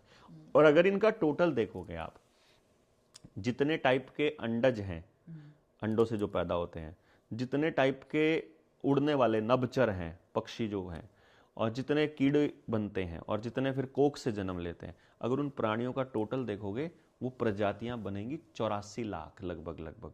इसीलिए आपको बोला जाता है आप 84 लाख योनियों से इस योनि में पहुंचे हो, औरत की योनि में। औरत की योनि से यानी कि हम जो हैं वही जीव हैं बेसिकली। हम जैसे ही पहली एक छोटी फ्रीक्वेंसी, सबसे छोटी फ्रीक्वेंसी पे जब हम पैदा हुए, तो फिर जब हम वापस मिट्टी में मिले, उसके बाद हमें दूसरी योनि में एंटर किया कि अब आपको ये फ्रीक्वेंसी चेक करना है, अब आपको ये फ्रीक्वेंसी चेक करना है। सब गंदे रिजल्ट पे हैं अभी। नहीं, सबसे अच्छे रिजल्ट पे हैं अभी। हाँ, अभी हम सबसे अच्छे रिजल्ट पर हैं। यहां से अब आपके पास 2 रास्ते हैं। आप जो काम करोगे, मान लो आप लालच वाला काम करते हो, तो जो लालची है, जैसे बंदर लालची होता है, वो मतलब आप उसके सामने रख दोगे ना, वो 3-4 उठाएगा, उसके पास हो चुका है, लेकिन फिर भी वो अगला उठाएगा, वो गिरते रहेंगे, वो उठाता रहेगा, उसका भरेगा नहीं। तो जैसे इंसान लालच आ जाएगा, अब वो बंदर वाली प्रजाति की फ्रीक्वेंसी पे काम कर रहा है, तो नेक्स्ट उसको जो जीवन स्टार्ट करना पड़ेगा, वो बंदर से शुरू करना पड़ेगा। यदि आप मांस खा रहे हो और आप कुत्ते का मांस खा रहे हो या आप मुर्गे का खा रहे हो, तो मुर्गा जिस फ्रीक्वेंसी पे है, यानी कि ये कहा जाता है कि जो आप मांस खाते हो उसके कर्म और उसकी फ्रीक्वेंसी आपके साथ वो आ जाएगा। तो बेसिकली आप क्या करोगे, आप उसी टाइम मुर्गे की फ्रीक्वेंसी पे पहुंच जाओगे। तो अब अगला जन्म आपको मुर्गे से स्टार्ट करना पड़ेगा, यही आना है। यानी इंसान को एक्चुअली तो यहां से ऊपर जाना चाहिए, वो काम कर रहा है नीचे फ्रीक्वेंसी के। तो वो निचली फ्रीक्वेंसी से अगर उसका पीछा छूट जाए, उसको ये समझ आ जाए, तो वो अगली फ्रीक्वेंसी पे काम करना चालू कर देगा। कि पहुंचाए तो आप अच्छे रिजल्ट पे हो, it's up to yes, you कि आप क्यों ये सबसे बेहतर रिजल्ट है एक्चुअली इंसान सबसे हाईएस्ट फ्रीक्वेंसी का जीव है बाकी सबसे, और इसको अब अपनी फ्रीक्वेंसी रेज करके वहां जाना है जहां से वापस उस कचरे में ना जाना पड़े। लेकिन आदमी क्या कर रहा है, आदमी को जो ये फ्री विल है, ये उसे बार बार नीचे की तरफ खींच रही है, जैसे गुरुत्वाकर्षण नीचे की तरफ खींचता है। तो मैंने ना आप सर बहुत सारे पॉडकास्ट, आपकी रील्स भी देखी हैं। आप सोशल मुद्दों पे, मतलब सोशल मुद्दों जैसे शादी, डिवोर्स, लड़कियों के बारे में, सेक्स के बारे में, सेक्सुअलिटी के बारे में बहुत ज्यादा बोलते देखते हो। एक मेजर क्वेश्चन भी है, मैंने आप डायरेक्ट सेक्स में मैं आज तक बोला नहीं वैसे, लेकिन फिर भी हाँ, मतलब जैसे एक सवाल तय आया मेरा, यो मैंने आपका एक रील देखी थी आपकी, जिसमें आपने अपने पुत्र वधू के बारे में बहुत सारी चीजें पूरी बता रखी थी कि ऐसी ऐसी चीजें चाहिए हमने, वो हम बाद में करेंगे वो सवाल। पर जैसे अब हमारे पेरेंट्स भी हमेशा नु कहे हैं, या हमने हमेशा सुनी है, ये बहुत बेसिक बात है कि शादी से पहले सेक्स नहीं करना चाहिए, वर्जिनिटी के ऊपर, वर्जिनिटी के ऊपर। क्योंकि आपने वो सवाल पे मेरे दिमाग में बहुत सारे क्वेश्चंस आए, तो मैं इसलिए आपसे पूछ रही हूँ कि क्यों कहा जाया करे कि शादी से पहले सेक्स नहीं करना चाहिए। क्यों कहा जाता है, ये तो आज के जमाने मतलब क्या सिर्फ ये हमारे माँ बाप का वो है कि मतलब मोरालिटी, मोरालिटी, हाँ, एथिक्स की शादी से पहले सेक्स नहीं करना चाहिए, देयर इज अ टाइम। वो टाइम आएगा जब ही करना चाहिए। देखो लेकिन क्यों? आपने एक चीज नोटिस करी होगी, देखो मैं इसको थोड़ा सा ना हायर लेवल पे ले जाऊंगा, कंट्रोवर्शियल भी हो जाएगा, तो कमेंट करके सब अपने अपने राय देंगे, वो देना चाहिए उनको, लेकिन मैं इसको थोड़ा डिटेल में करूंगा अगर आपके पास टाइम की बाउंडेशन नहीं है तो, ठीक है। तो सेक्स क्या है बेसिकली, अगर आप अगर मैं चलो छोटा सा पहले मैं आप ही से सवाल पूछ लेता हूँ, what do you think about sex? Sex sir मेरे लिए तो एक वो मोमेंट है, मतलब शायद मैं उस तरीके से आपने बता भी ना पाऊँ, लेकिन मेरे लिए सेक्स बहुत बड़ा हुआ नहीं है। जैसी मैं हूँ, जैसे आजकल हर चीज लाइक एक एक्टिविटी है। हाँ, एक्टिविटी भी नहीं, मतलब मेरा वो मोमेंट है लाइफ का जो मतलब एक दो कपल में होया करे, एक ऑपोजिट अट्रैक्ट्स में होया करे, वो मोमेंट है, ना कि जो सेक्सुअलिटी आज के टाइम पे है कि कहीं भी किसी के ना वो नहीं सेक्स क्या, about sex, what do you think about, जैसे what do you think about this कि ये क्या है, तो आप इसको एक्सप्लेन कर सकते हो, ये इसलिए होता है आप, क्योंकि देखो आपने सवाल पूछा है और ये सवाल बहुत से लड़के लड़कियों के दिमाग में और नए नौजवान बच्चों के दिमाग में रहता होगा, ऑब्वियस सी बात है। तो मैं अगर आपके एंगल से जानना चाहूं कि आप उसे क्या समझते हैं, क्योंकि फिर मैं उसे एक्सप्लेन मेरे लिए तो बहुत प्यारा मोमेंट है, बस सिर्फ प्यारा मोमेंट है, यानी आप उसे एक जॉय का मोमेंट चाहते हैं। नहीं, जॉय मतलब एग्जैक्ट वर्ड नहीं पता मैंने, लेकिन जो मैंने मेरे पार्टनर ने बहुत मेंटली इमोशनली बहुत क्लोज लिखा हुआ एक वो मोमेंट है। एक्चुअली जो सेक्स है, दिस इज, अगर इसको बाइफरकेट करेंगे, SEX, सेक्रेड एनर्जी एक्सचेंज, ये बहुत बहुत क्या दुनिया का सबसे पवित्र काम है, सेक्रेड एनर्जी एक्सचेंज। एक्चुअली क्या है, जो मैं बात कह रहा था ह्यूमन की, कि आदमी जब पैदा हुआ तो आदमी की फ्रीक्वेंसी यहां सेट हो गई, अब इससे ऊपर की फ्रीक्वेंसी पे जाना है। इससे ऊपर की फ्रीक्वेंसी पे जाने के लिए इसको फ्री विल दिया कि तुम्हें जब ये फीलिंग आने लगे कि तुम लो फील करो, तो वो वाले काम नहीं करने हैं, तुमने काम वो करने हैं जो अंदर से तुम्हारे अंदर ऊर्जा भरते हो, जो तुम्हें और मोटिवेट करते हो और डोपामिन रिलीज खूब होता हो। और इंसान को इंसान बनाने के लिए सबसे इंपॉर्टेंट जो इंस्ट्रूमेंट है वो औरत की वजाइना है। इंसान को इंसान का मतलब क्या है, वो एक बॉडी है, इंसान एक बॉडी है। मैं मान लीजिए मैं देवेंद्र हूं, लेकिन ये जो दिख रहा है ये देवेंद्र नहीं है। इसमें से जब देवेंद्र निकल जाएगा तो आप कहोगे यार बॉडी को जल्दी से बाहर निकालो, देर हो रही है, जल्दी से जलाओ इसको। मतलब ये जो ये बॉडी है, इसके अंदर देवेंद्र है कहीं। इसका मतलब वो देवेंद्र क्या है, कुछ लोग उसे आत्मा कह देते हैं, कुछ लोग उसको कुछ भी कह देते हैं। इसका मतलब there is something beyond this body. अब वो क्या है, वो भी फ्रीक्वेंसी है, इसको समझना होगा। वो भी फ्रीक्वेंसी है और वो हमसे हायर फ्रीक्वेंसी पे है, इंसान से ऊपर की फ्रीक्वेंसी की चीज है वो जो आत्मा है, इंसान से ऊपर की, क्योंकि ये शरीर यहीं तक है, ये नश्वर है, ये वैसे ही बॉडी की तरह है।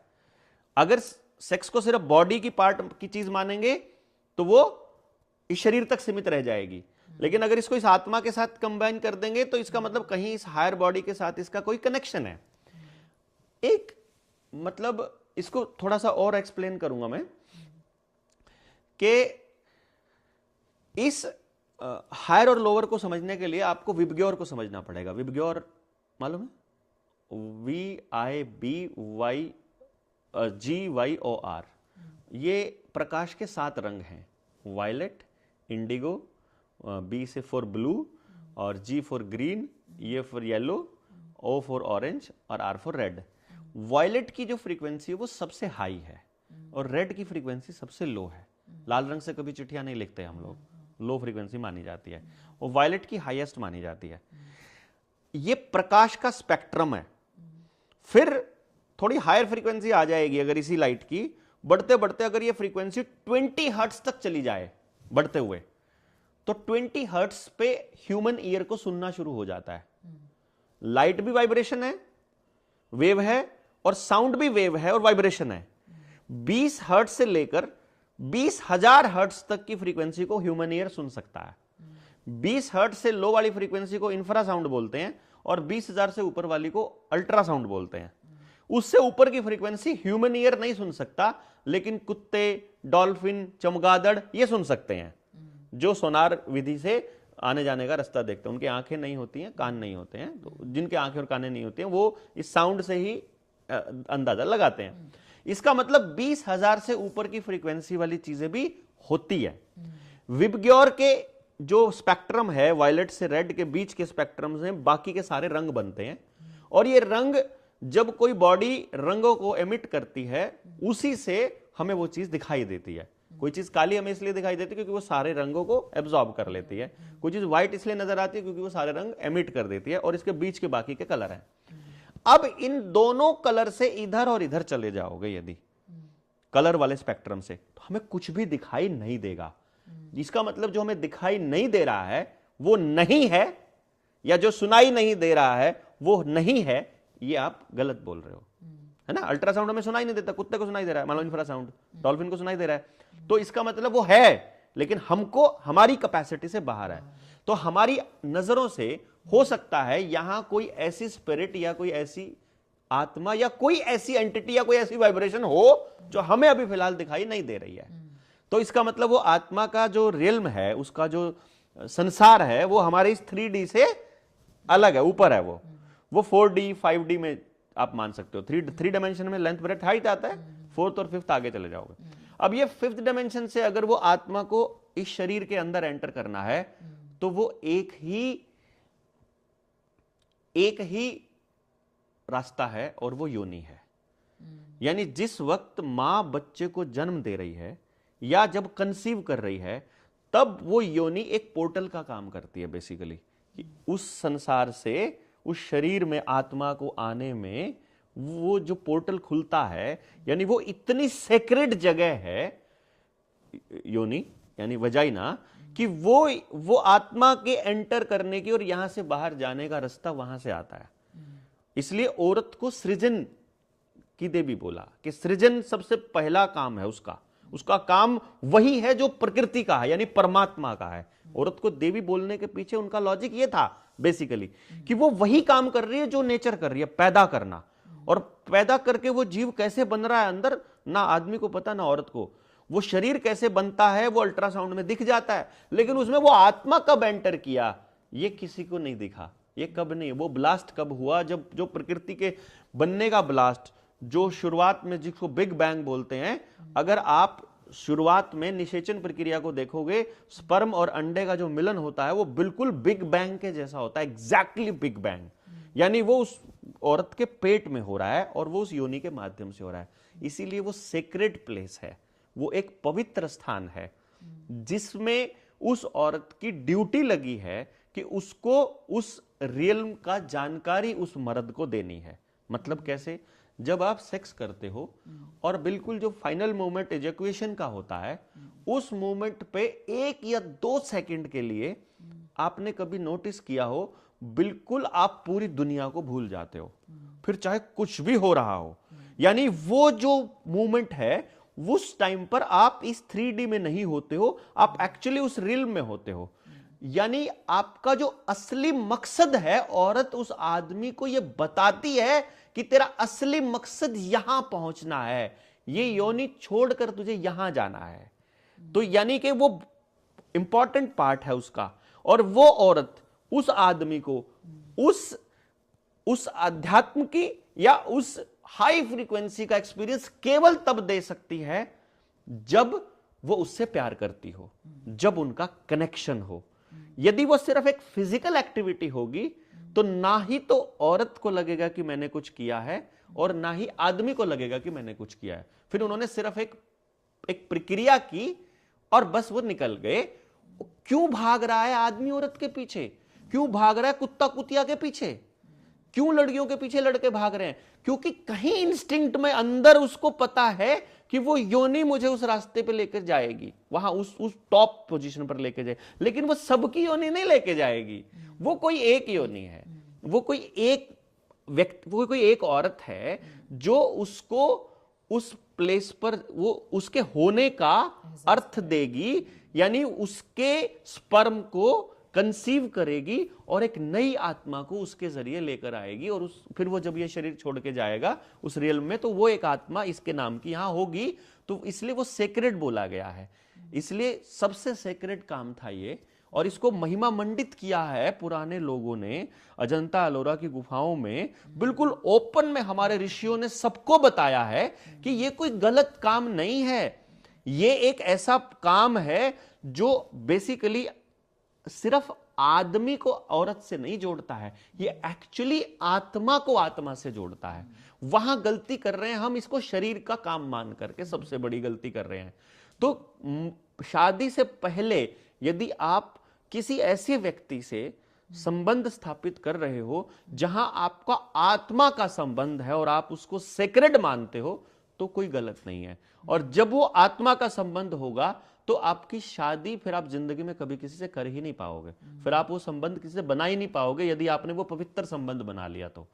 इसीलिए हमारे बुजुर्गों ने कुछ लोगों को ये बातें, जैसे मान लो मुझे इन बातों को बताने का थोड़ा सा सेंस आया, थोड़ी सी शब्दावली मिली, मुझे भी पूरा नहीं बताना आता, हो सकता है यहाँ कंट्रोवर्सी में कुछ भी बोलने लोग, मुझे पूरा बताना नहीं आ रहा, लेकिन मुझे वो दिखता है तो मैं उस चीज को एक प्रकाश पुंज और फिर वो शब्दावली हो जाएगी, ज्यादा बड़ा हो जाएगा, वो गलत हो जाएगा।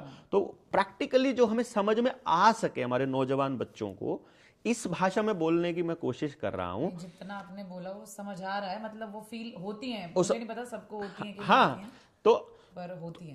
तो वो जो बच्चा है, वो जो नौजवान बच्चा है, उसके अंदर जो एक भूख है उस परमात्मा से मिलने की, ये जो हाईएस्ट एनर्जी पे है ना, इससे ऊपर हाईएस्ट पे जाना है इसको, उस परमात्मा की जो हायर एनर्जी है। लोगों को ये नहीं पता है कि ये परमात्मा वाला जो आप बता रहे हो ना कॉन्सेप्ट, कि मुझे कहाँ पहुंचना है, लोगों के दिमाग में तो क्योंकि उसे खुद का नहीं पता ना मैं क्या हूं। हाँ, उस सेक्स में एंजॉय का मतलब क्या है, एक आनंद है जो उस सेक्स में आ रहा है, एक परम आनंद है।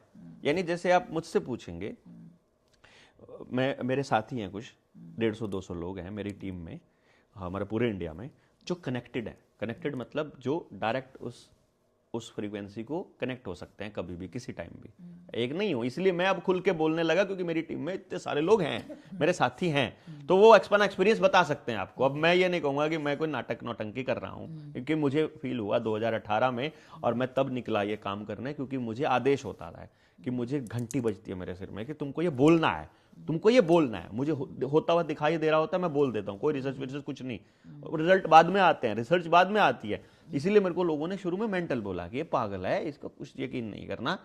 अब उनको लग रहा है कि यार ये जो बोल रहा था तो सब हो रहा है। अब जो ये बातें मैं जो बोल रहा हूं, जब मैं अपने साथियों से बोला, मैंने एक ऐसे बिठाया, मैंने जितने लोग कनेक्ट हुए तो मैंने ऐसे बिठाया, मैंने उनसे पूछा एक बात बताओ, कैसा लगा तुमको वो कनेक्शन फील करके उस हायर सेल्फ से या इनर सेल्फ से? आप उसको इनर सेल्फ बोल लो, आप उसको हायर सेल्फ बोल लो। हायर बोलते हैं थोड़ा ऊंचा फील होता है कि ऊंचा जा रहे हैं, इनर बोलोगे तो यार अंदर झांकना है, वो सारी लाइनें आ जाएंगी, तो उस पे जा। तो मैंने जब उनसे पूछा कैसा लगा, बहुत आनंद, मजा आया, मैं क्या वापस आने का मन कर रहा था? बिल्कुल भी नहीं कर रहा था। तो मैं कहा क्या फील हुआ? बोला बस परम आनंद। मैंने कहा वैसा ही फील हुआ जैसा सेक्स करते हुए होता है? मैं उनसे एग्जैक्टली यही पूछता हूँ कि सेक्स करते हुए जो लास्ट मोमेंट है वैसा ही? हाँ हाँ बिल्कुल वही था। मैं कहा तुम्हें भी लगा कि 1 सेकंड का काम था? मेरा एक साथी था, वो लगभग 4 घंटे कनेक्टेड रहा। तो 4 घंटे में जब वो निकला वहां से, उस अवस्था से, तो उसके बाद उसने कहा कि डॉक्टर साहब बस मेरे को ऐसे लगा और फिर मेरी आंख खुल गई। मैंने कहा तू 4 घंटे से पड़ा था वहां? 4 घंटे? कह रहा तो भी मेरे को इतना मजा आ रहा है। तो मैंने कहा अब तुम्हें कोई औरत या कोई लड़की अट्रैक्ट कर पाएगी? बोला नहीं, मैं वो मजा तुझे यहाँ आ रहा है तो तुझे वहां नहीं आएगा ना कभी भी? नहीं। मैं किसका मतलब अगर वो परम आनंद यहाँ आ जाए तो जो औरत के होने का धर्म है फिर वो रह जाएगा, सृष्टि का निर्माण। फिर औरत भोग की वस्तु नहीं बचेगी, फिर केवल वो जनन का काम करेगी और जननी के तौर पे देवी के रूप में स्थापित हम उसे आराम से अपने घर में माता के रूप में कर सकते हैं। और चूंकि ये औरतें बाहर जा करके जब वो काम करती हैं तो उनको अपना जीवन यापन या अपने परिवार को चलाने के लिए ढेर सारे कॉम्प्रोमाइजेस करने पड़ते हैं, और वो जो भोग विलासिता के जो लालची कुत्ते हैं वो उसके शरीर को नोचने के लिए बैठे होते हैं। और ये बात हमारे पुरखों को पता थी, इसलिए उन्होंने लड़कियों के काम करने पर रोक लगाई थी कि इनको किसी के अंडर काम नहीं करना है, ये हायर सेल्फ है, ये बड़ी चीज है, किसी के नीचे इनको काम कराओगे, इससे बड़ी दुर्गति, इससे बड़ी बेइज्जती औरत की हो नहीं सकती है। लेकिन ऐसा समझा तो नहीं गया कभी भी। समझा इसलिए नहीं गया क्योंकि कोई एक्सप्लेन नहीं कर पाया उनको, उनके पुरखों ने बताया। जैसे हम लोग कई बार घर में नियम बना देते हैं बिना ही समझे और बिना ही समझाए। हम दोनों को, जैसे आप दोनों को लगता है कि ये काम है, हम कई बार जाते हैं ना आश्रम में या किसी से मिलने जाते हैं, मैं अपने साथी होते हैं तो वो कई बार वो मतलब सम्मान में कई बार वो पैरों की तरफ हाथ करने में, नहीं करना, तुमने पैरों की तरफ हाथ नहीं करना। क्यों नहीं करना? मैंने कहा देखो तुम करते हो सम्मान पूर्वक, लेकिन जो नया आदमी आएगा ना वो सोचेगा कि सब नहीं करना होता है पैरों की तरफ, वो अंदर से भाव नहीं आते। फिर आप बच्चे को, छोटे से बच्चे को कह दो जय करो, शिव जी की जय करो, अरे उसको नहीं मालूम है यार वो क्या है। जिस दिन उसको समझ में आएगा वो अपने आप वहां लंबा लेट हो जाएगा कि यहां लंबा लेट क्यों होना है, कि यहां जो ऊर्जा है वो लेनी है उसको, इसलिए पाइनियल ग्लैंड ऊपर करनी है तो आपको गर्दन झुकानी पड़ेगी। अगर ऊपर से ऊर्जा लेनी है तो आपको ऐसे होना पड़ेगा। ये एक्चुअली उनको नहीं बताया गया कि हाथ जोड़ना क्यों, ऐसे क्यों करना है, झुकना क्यों है, दंडवत प्रणाम क्यों करना है। किसी व्यक्ति के आगे दंडवत प्रणाम करने का मतलब है उसके पैरों से निकल रही ऊर्जा को हाथों के जरिए बस ले लो सारी को, उसको यहां से निकलती हैं हमारे इन उंगलियों से और इनसे निकलती हैं, तो पैरों को टच करते हैं वहां से भी निकलती है। तो पैरों को सही से लगाने का तरीका यह है, पांचों उंगलियों को टच होनी चाहिए और इधर से पांचों उंगलियों को होनी चाहिए। तो जब वो आती है ऊर्जा, या फिर जब आशीर्वाद दें तो दोनों हाथों से देना होता है आशीर्वाद, एक्चुअली दोनों आशीर्वाद, ताकि वो जो ऊर्जा आप दे सकते हो, अगर हायर एनर्जी पे अगर आप बैठे हो, पहले ये नहीं था हर किसी के पैर छुओ, जो हायर लेवल पे बैठा है केवल उसके पैर छूने हैं और केवल वही आशीर्वाद दे सकता है, सबको आशीर्वाद भी नहीं देना होता है। सर जितना हमने देखा या अपने पहली जनरेशन पे सुना, औरतें तो सिर्फ, जैसे आपने तो इतनी अच्छी चीजें बता दी औरतें न लेके, लेकिन ये हमने ना देखा ना सुना, क्योंकि समझ नहीं थी ना, समझ थी तो ये समझ आएगी भी नहीं। नहीं आएगी। मैं कह रहा हूं जिसने उस चीज को ऑब्जर्व कर लिया, जिसने भी उस चीज को महसूस कर लिया, और अब जैसे मेरे कुछ साथी हैं, हस्बैंड वाइफ दोनों कनेक्टेड हैं, वो स्पिरिचुअली, वो मतलब वो जो कनेक्शन मैं कह रहा हूं, अब वो कनेक्टेड होते हैं ना, जब अब वो डिस्कस करते हैं, कहते हैं देवेंद्र भाई अब जो हमारा जो मिलन होता है ना, अब जो हम मतलब प्रेम करते हैं या अब जो हम सेक्स करते हैं, कहते वो इतना अल्टीमेट होता है जिसकी कोई हद नहीं। कहता अब वो हमें उस 2 सेकंड का इंतजार नहीं होता, हर मोमेंट जब हम वैसे भी हाथ रख के बैठे होते हैं, पास बैठे होते हैं, तब भी वैसा रहता है। अभी हम दोनों कनेक्टेड हैं, मैं और पूनम ना, तो हमारे 20 साल शादी को हो गए, कोई भी देख के कहेगा ये अभी अभी कल के लौंडरू हैं, ये अभी भी ऐसा ही, मतलब इनका प्रेम जो है ना ऐसा रहता है। मतलब पर सर ये आप जैसे कितने और लोगों ने समझ आ रही होगी, जिनको भी समझ आई है, परमात्मा ने ये बोला कि वो बाकी लोगों को समझाएं, भले ही इसमें गालियां पड़े। हमारे बहुत से साथियों को मैं बोलता हूँ यार और लोगों को बोलो, तुम ये बातें बोलो, बोले हमें बोलना नहीं आता, हम हमारे पास शब्दावली नहीं है वो। जैसे आपने मुझसे पूछा, दिमाग में मेरे सारी बातें थी जो आप बता रहे हो, लेकिन शब्द नहीं है, शब्द नहीं थे वो। अब वो इतने सेक्रेट चीज को हमने क्या कह दिया। कोई बच्चा सोचेगा शादी से पहले विर्जिनिटी क्यों इंपॉर्टेंट है। विर्जिनिटी इसलिए इंपॉर्टेंट है, आप पोर्टल हर किसी के लिए नहीं खोल सकते, वो जो चीज है वो सबके लिए नहीं है। आपको जो डिजाइन है, कितनी बड़ी लाइन बोलते थे, संयोग तो ऊपर से बन के आते हैं। ये बुजुर्गों की कितनी गजब लाइन है कि आपके संयोग नहीं बन रहे, संयोग नहीं बन रहे, यानी जिसके साथ आपका संयोग बन रहा है। पहले इंस्टिंक्ट में क्या होता था, देखो कितने बुजुर्ग कितने कमाल के थे।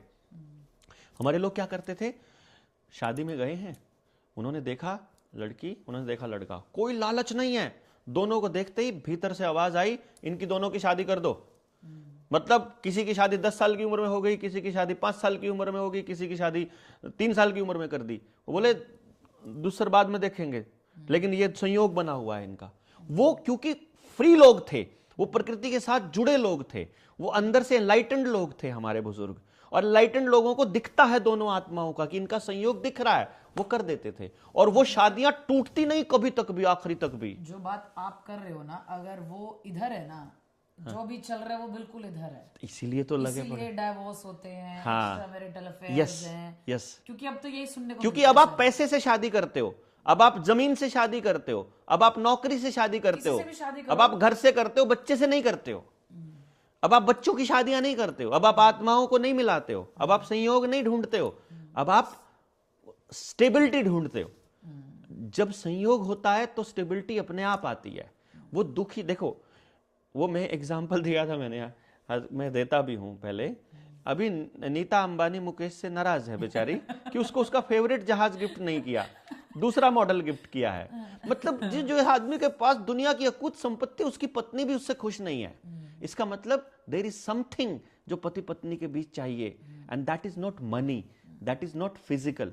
ये पत्नी मेरी बाहर बैठी है, पूछ लेना, मुंह दिखाई भी नहीं दिया आज तक जिंदगी में। एक बर्थडे नहीं मनाया हमने इसका, एक एनिवर्सरी हमने नहीं मनाई। मैं एनिवर्सरी नहीं मनाऊंगा, पूरे 365 दिन मनाएंगे ना हम। जितनी देर साथ रहते हैं हर मोमेंट मनाएंगे ना। तुम चाहिए तो बोलो ना, क्या क्या चाहिए तुमको यार, ये थोड़ी बात है, वो एक दिन थोड़ी ना स्पेशल है। इस बार इन बातों में तो सर मैं कॉन्ट्राडिक्ट नहीं कर सकती जी, मैं खुद ये चीजें ऑब्जर्व, हम दोनों खुद हैं। तो देयर इज नथिंग कि भाई मुझे क्या कि तुमने मुझे आज तक कोई गिफ्ट नहीं दिया, ठीक है।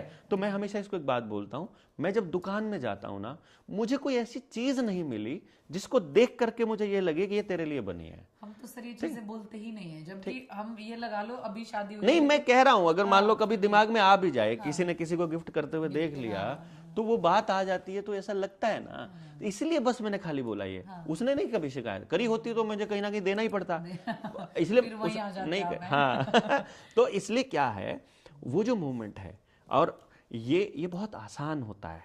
ये कारवां बात बताने से बढ़ता है। मैं आपके बीच यहाँ बोल क्यों रहा हूँ, मैं उन लोगों के लिए नहीं बोल रहा हूँ जो पैसे के पीछे भाग रहे हैं, मैं उन लोगों के लिए बोल रहा हूँ, मैं उन लोगों के लिए बोल रहा हूँ कि बाय चांस कोई कनेक्टेड व्यक्ति अपनी ये वीडियो सुन ले और उसे पता चल जाए कि ऐसे लोगों का हुजूम है, तो वो भी आकर के जुड़े, ताकि उसको पता लगे कि भाई ऐसा पॉसिबल है, जो तुम्हें फील हो रहा है वो एक्चुअली फील करने वाले लोग इस धरती पर हैं, और कोई दिक्कत नहीं है आकर के मिलने में। तो वो लोग आकर के मिलते हैं, उनके भीतर का अहंकार अपने आप खत्म हो जाता है, लालच अपने आप खत्म हो जाता है, डर खत्म हो जाता है। लोग हमसे पूछते तुम्हें डर नहीं लगता है?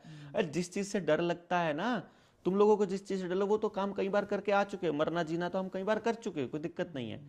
फिर वो जो कनेक्शन है, वो हमें पता है कि एक्चुअल कनेक्शन क्या होता है, शरीर नहीं चाहिए उसके लिए। तो आपका किसी से बात करने के लिए, जैसे हम कुछ लोग ऐसे हैं जिनको बात करने के लिए बॉडी की या फोन की जरूरत नहीं पड़ती है, we talk to each other. इसीलिए हमारे बड़े बुजुर्गों को इन सब चीजों की जरूरतें नहीं पड़ती थी, वो क्योंकि वो सारे एनलाइटेंड लोग थे। और एनलाइटमेंट का तरीका है बहुत सिंपल सा तरीका, आर्टिफिशियली लाइट नहीं होनी चाहिए आपके आसपास, नंगे पैर होने चाहिए, और इंडिजीनियस पुराने देसी, ये नए वाली फसल नहीं, पुराने पेड़ों को कहीं ना कहीं टच होना चाहिए आपका। और जानवर, वो जनरेशन भी नहीं थी जो हमने देखी, हमने सुनी। मैंने लगा ये उससे भी बहुत पहले लोग थे। हाँ, क्योंकि मैंने नहीं लगता, क्योंकि मेरे दादाजी एनलाइटेंड पर्सन थे। मेरे दादाजी ने, मुझे याद है, मेरे दादाजी ने मुझसे जितनी बार भी किसी व्यक्ति के बारे में बोला, वो व्यक्ति को उसने उसका नाम नहीं सुना बंदे का, उसको ये नहीं पता कहां से आया है। वो चीज है सर, पर कहीं ना कहीं जो फीमेल वाली बात बोली ना आपने, कि ये होंगे शायद जो हमने सुने भी, दादा परदादा के भी परदादा पाओगे इसे ना अंग्रेजों के आने से पहले जितना नॉलेज है वो सारा यही था। जो तो सर जो बनारस हिंदू के बारे में कह रही हूँ मैं, औरतें तो मैंने हमेशा बड़े बुजुर्गों तभी सुनी है, ये घर में घूंघट में और काम तई है, बस बच्चे पैदा करने तई। वो इसलिए है क्योंकि उन लोगों को, ये देखो ये लाइन आपने बहुत गजब बोली है, वो घर में घूंघट में और बच्चे पैदा करने के लिए हैं, बस एक्चुअली ये इसी के लिए हैं वो। अगर मेरी पुरानी बातों को जो मैंने अभी बोला है अगर उसको देखो तो एक्चुअली वो इसी के लिए हैं। घर में काम, पहली बात, औरत कभी किसी बाहर मर्द के आदमी के बाहर के लिए नहीं काम कर रही ना। आप सोचो, वो लड़की जिसको घर में खाना बनाने में दिक्कत होती है और घर के काम को वो बेइज्जती फील करती है, वही एयर होस्टेस बन के 300 लोगों के आगे प्लेट उठाए घूमती है। सेल्स में आदमी भी कर सकता है। मैं आदमी तो करेगा ही, आदमी करते तो आदमी की जात तो किसी लायक है नहीं। उन लोगों ने जिस रॉकफेलर, रॉथस्चाइल्ड और इस फैमिली की मैं बात करता हूं, उनको पता है कि औरत इतनी सेक्रेड है, उनको पता है कि औरत इतनी स्पेशल है, इसीलिए इनको बर्बाद करने के लिए औरत को घर से बाहर निकालना आवश्यक है। और ये बराबरी का लेवल, औरत इतने लेवल पर रखी है हमारे लोगों ने। मैनेजर होता है जो घर में बैठा बैठा सब मैनेज करता है। आपने बेशक आपके बुजुर्गों ने ये बोला हो कि औरत सिर्फ घर में काम करने के लिए है और बच्चे पैदा करने के लिए, लेकिन बाहर से पैसा कमा के जितना ला के आता था सारा उसके हाथ में देता था। नहीं देता हो तो बताओ, आपके दादा दादी पुराने माँ बाप। पता नहीं सर, मैं कौन से दादा दादी मेरे घर में तो ये था कि सारा पैसा मेरी दादी के पास है, सर रुपया दे दो आप। सारा पैसा मेरी माँ के पास है, ठीक है, सारी पावर मेरी माँ के पास है, सारी पावर। कौन सी पावर? मैं समझ गई, पर जैसे सर आपने नु बोला ना कि आदमी मर्द तो कुछ, आपने शायद लाइन बोली अभी, वो तो कुछ है ही नहीं, समथिंग जो लो फ्रीक्वेंसी का प्राणी है औरत से बहुत। तो जब इतनी आप देवी बता रहे हो औरतों ने है देवी, हमने माननी चाहिए औरतें, तो लोग ये तो चलो अभी बोल रहे हो आपकी अभी ये औरतें बाहर काम करना शुरू करगी, जो काम घर में करना है जो वही नौकरानी, मतलब नौकरी अगर हम बाहर जॉब कर रहे हैं, और वो नौकर है, घर में तो घर में तो प्रेम वश कर रहे हैं। लेकिन ये कभी शो तो नहीं हुआ है ना, हमने कभी देखा नहीं सुना नहीं, हमने तो औरतें मतलब देखो मेड। ये एक आदमी की एक प्रॉब्लम रहती है, मैं आपको बताता हूँ। आदमी और औरत में दोनों में बड़ा फर्क रहता है। आदमी चलता है आंखों से और औरत चलती है कानों से। कैसे? इसका मतलब समझ आया? कैसे नहीं? आदमी उन चीजों की तरफ अट्रैक्ट होता है जो दिखने में सुंदर होती हैं। इसीलिए औरत हमेशा अपने आप को सजाएगी कि आदमी उसको अप्रिशिएट करे, और औरत मोटिवेट होती है सुन करके।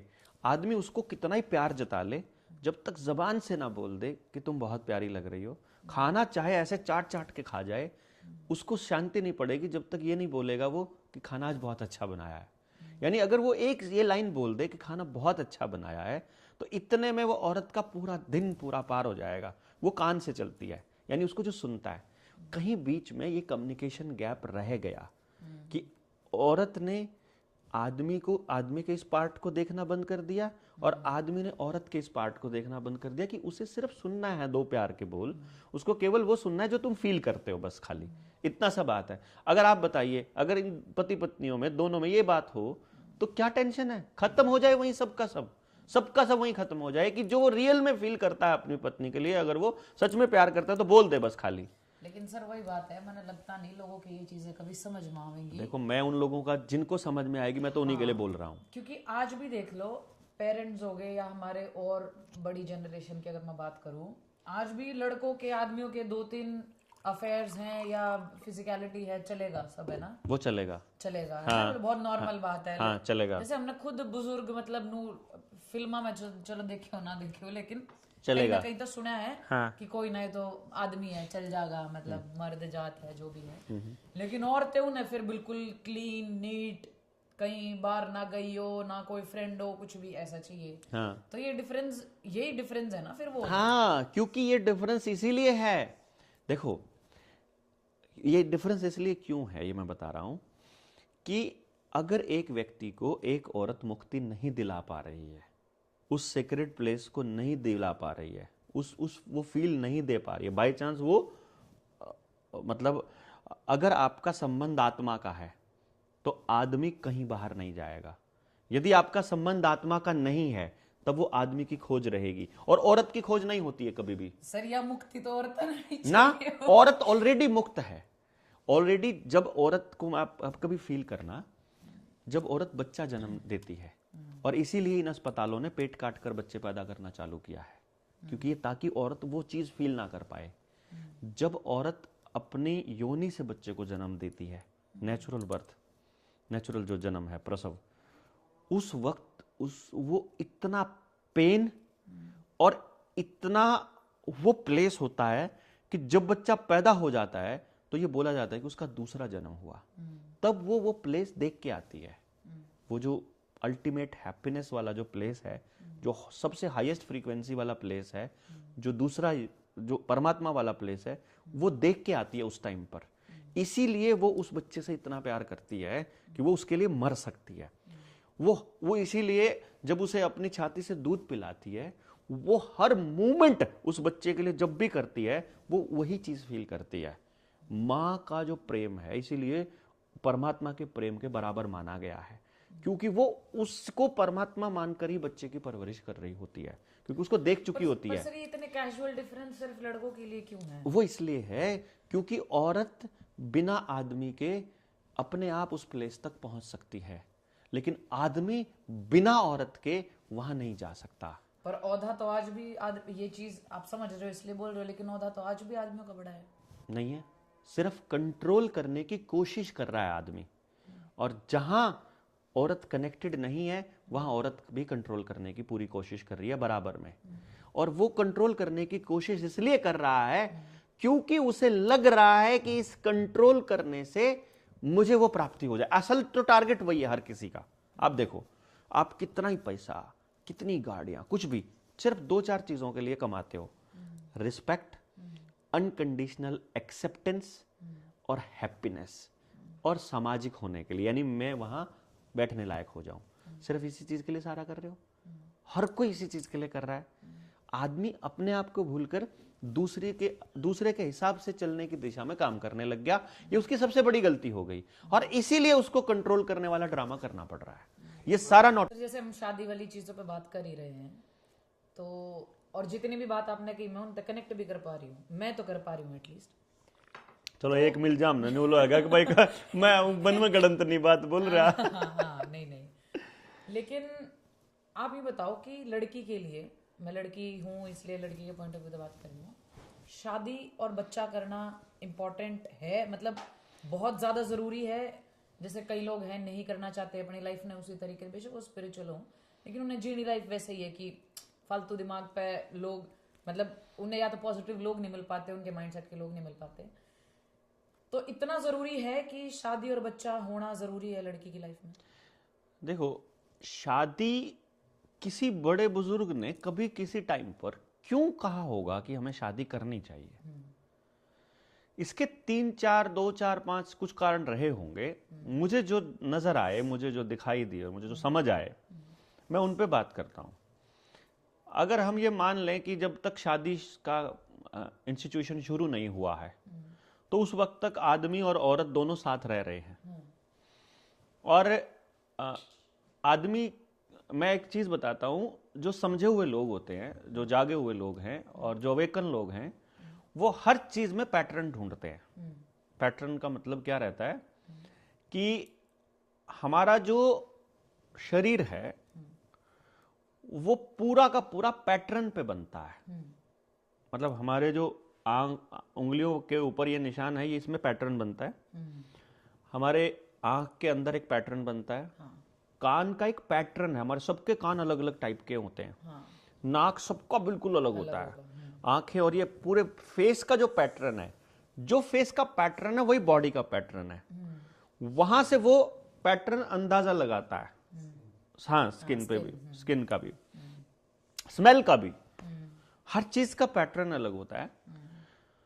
तो एक पैटर्न ऐसा होता है जो, क्योंकि आदमी चलता है आंख से, तो उसने 3 औरतें देखी, उनको वो, एक आदमी को जो औरत पसंद आएगी, दूसरा आदमी देखेगा उसको भी वही पसंद आएगी, तीसरा देखेगा उसको भी वही पसंद आएगी।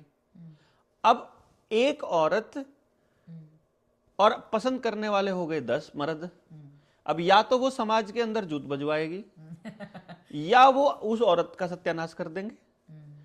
तो इंस्टीट्यूशन बनाया कि नहीं भाई, ये नहीं, हम दोनों को उस रियल में जाने के लिए, कनेक्ट होने के लिए, अपनी हायर एनर्जी करने के लिए, उस हायर लेवल तक जाने के लिए, उस इनर को समझने के लिए, उस परमात्मा से जुड़ने के लिए, मोक्ष की प्राप्ति के लिए आदमी औरत के बिना नहीं हो सकता और औरत बच्चा पैदा किए बिना नहीं हो सकती। दिक्कत ये है, आदमी को वो, क्योंकि आदमी का यहां से जाना केवल तब ही माना जाएगा बेटर जब वो अपना एक अंश यहां छोड़ करके जाएगा। यानी एक बच्चा उसका यहां पर हो, लड़का लड़की से कोई फर्क नहीं पड़ता, इससे कोई मतलब नहीं है। लेकिन वो जब यहां से निकले, क्योंकि उसके लिए स्पेस वो यहीं से चढ़ के जाता है। ऐसे कैसे होता है आदमी का, मीन्स हमको ऐसे फ्रीक्वेंसी को रेज करना है। जो अगर पिछले वाली बात को मैं कनेक्ट करूं तो ऐसे रेज करना है। मान लो बाय चांस आदमी ने इस जीवन में कुछ गलत काम कर दिए, अब इसे दोबारा जन्म लेना पड़ेगा, तो यहां मरना पड़ेगा, तो वो अपना एक अंश यहां छोड़कर जाएगा इसी घर में, ताकि वो उसके किए हुए को आगे बढ़ा ले, कम से कम वो तो आगे चला जाए, और वो वहीं जाएगा। गधा बने कि कुत्ता बने वो डिपेंड करता है, उस फ्रीक्वेंसी पे जाएगा। अब वो यहां से, जब वो आदमी यहां पहुंच गया है, तो उसका अगले लेवल में जाने का रास्ता उसका अगला वंश होगा। इसलिए वंश पर इतना ज्यादा फोकस किया गया ना। बढ़ाती तो औरत भी है ना वंश, तो लड़की पैदा होगी वो भी बढ़ाती है, ऐसा कोई सही नहीं होता। पर उसने सोचा कि शायद आदमी की आत्मा आदमी में आती होगी, औरत की आत्मा औरत में आती होगी, इसलिए वो लड़कियों को, मतलब औरत को लड़की पसंद है, आदमी को भाई हो जाए। बट अल्टीमेटली क्या है, वो बस एक बीज आए, कोई भी आए, एक बीज यहां रह जाए और वो वहां से निकल ले। तो औरत उस पॉइंट पे तब पहुंचेगी जब वो बच्चे को पैदा करेगी, और वो भी कुदरती तरीके से, सी सेक्शन से नहीं, पेट काट के नहीं, नॉर्मल ही प्रसव रहेगा तभी। डिलीवरी तो समान की होती है, डिलीवरी तो समान, डिलीवरी बॉय तो दूसरे हैं। औरत डिलीवरी नहीं करती है, वो प्रसव करती है, वो बच्चे को जन्म देती है। ये शब्द हमारी जबान पे जानबूझ के इन्होंने चढ़ाया। तो वो जो लेडी है जो बच्चा पैदा कर रही है, उसको तो बच्चा पैदा करके ही मुक्ति मिलेगी।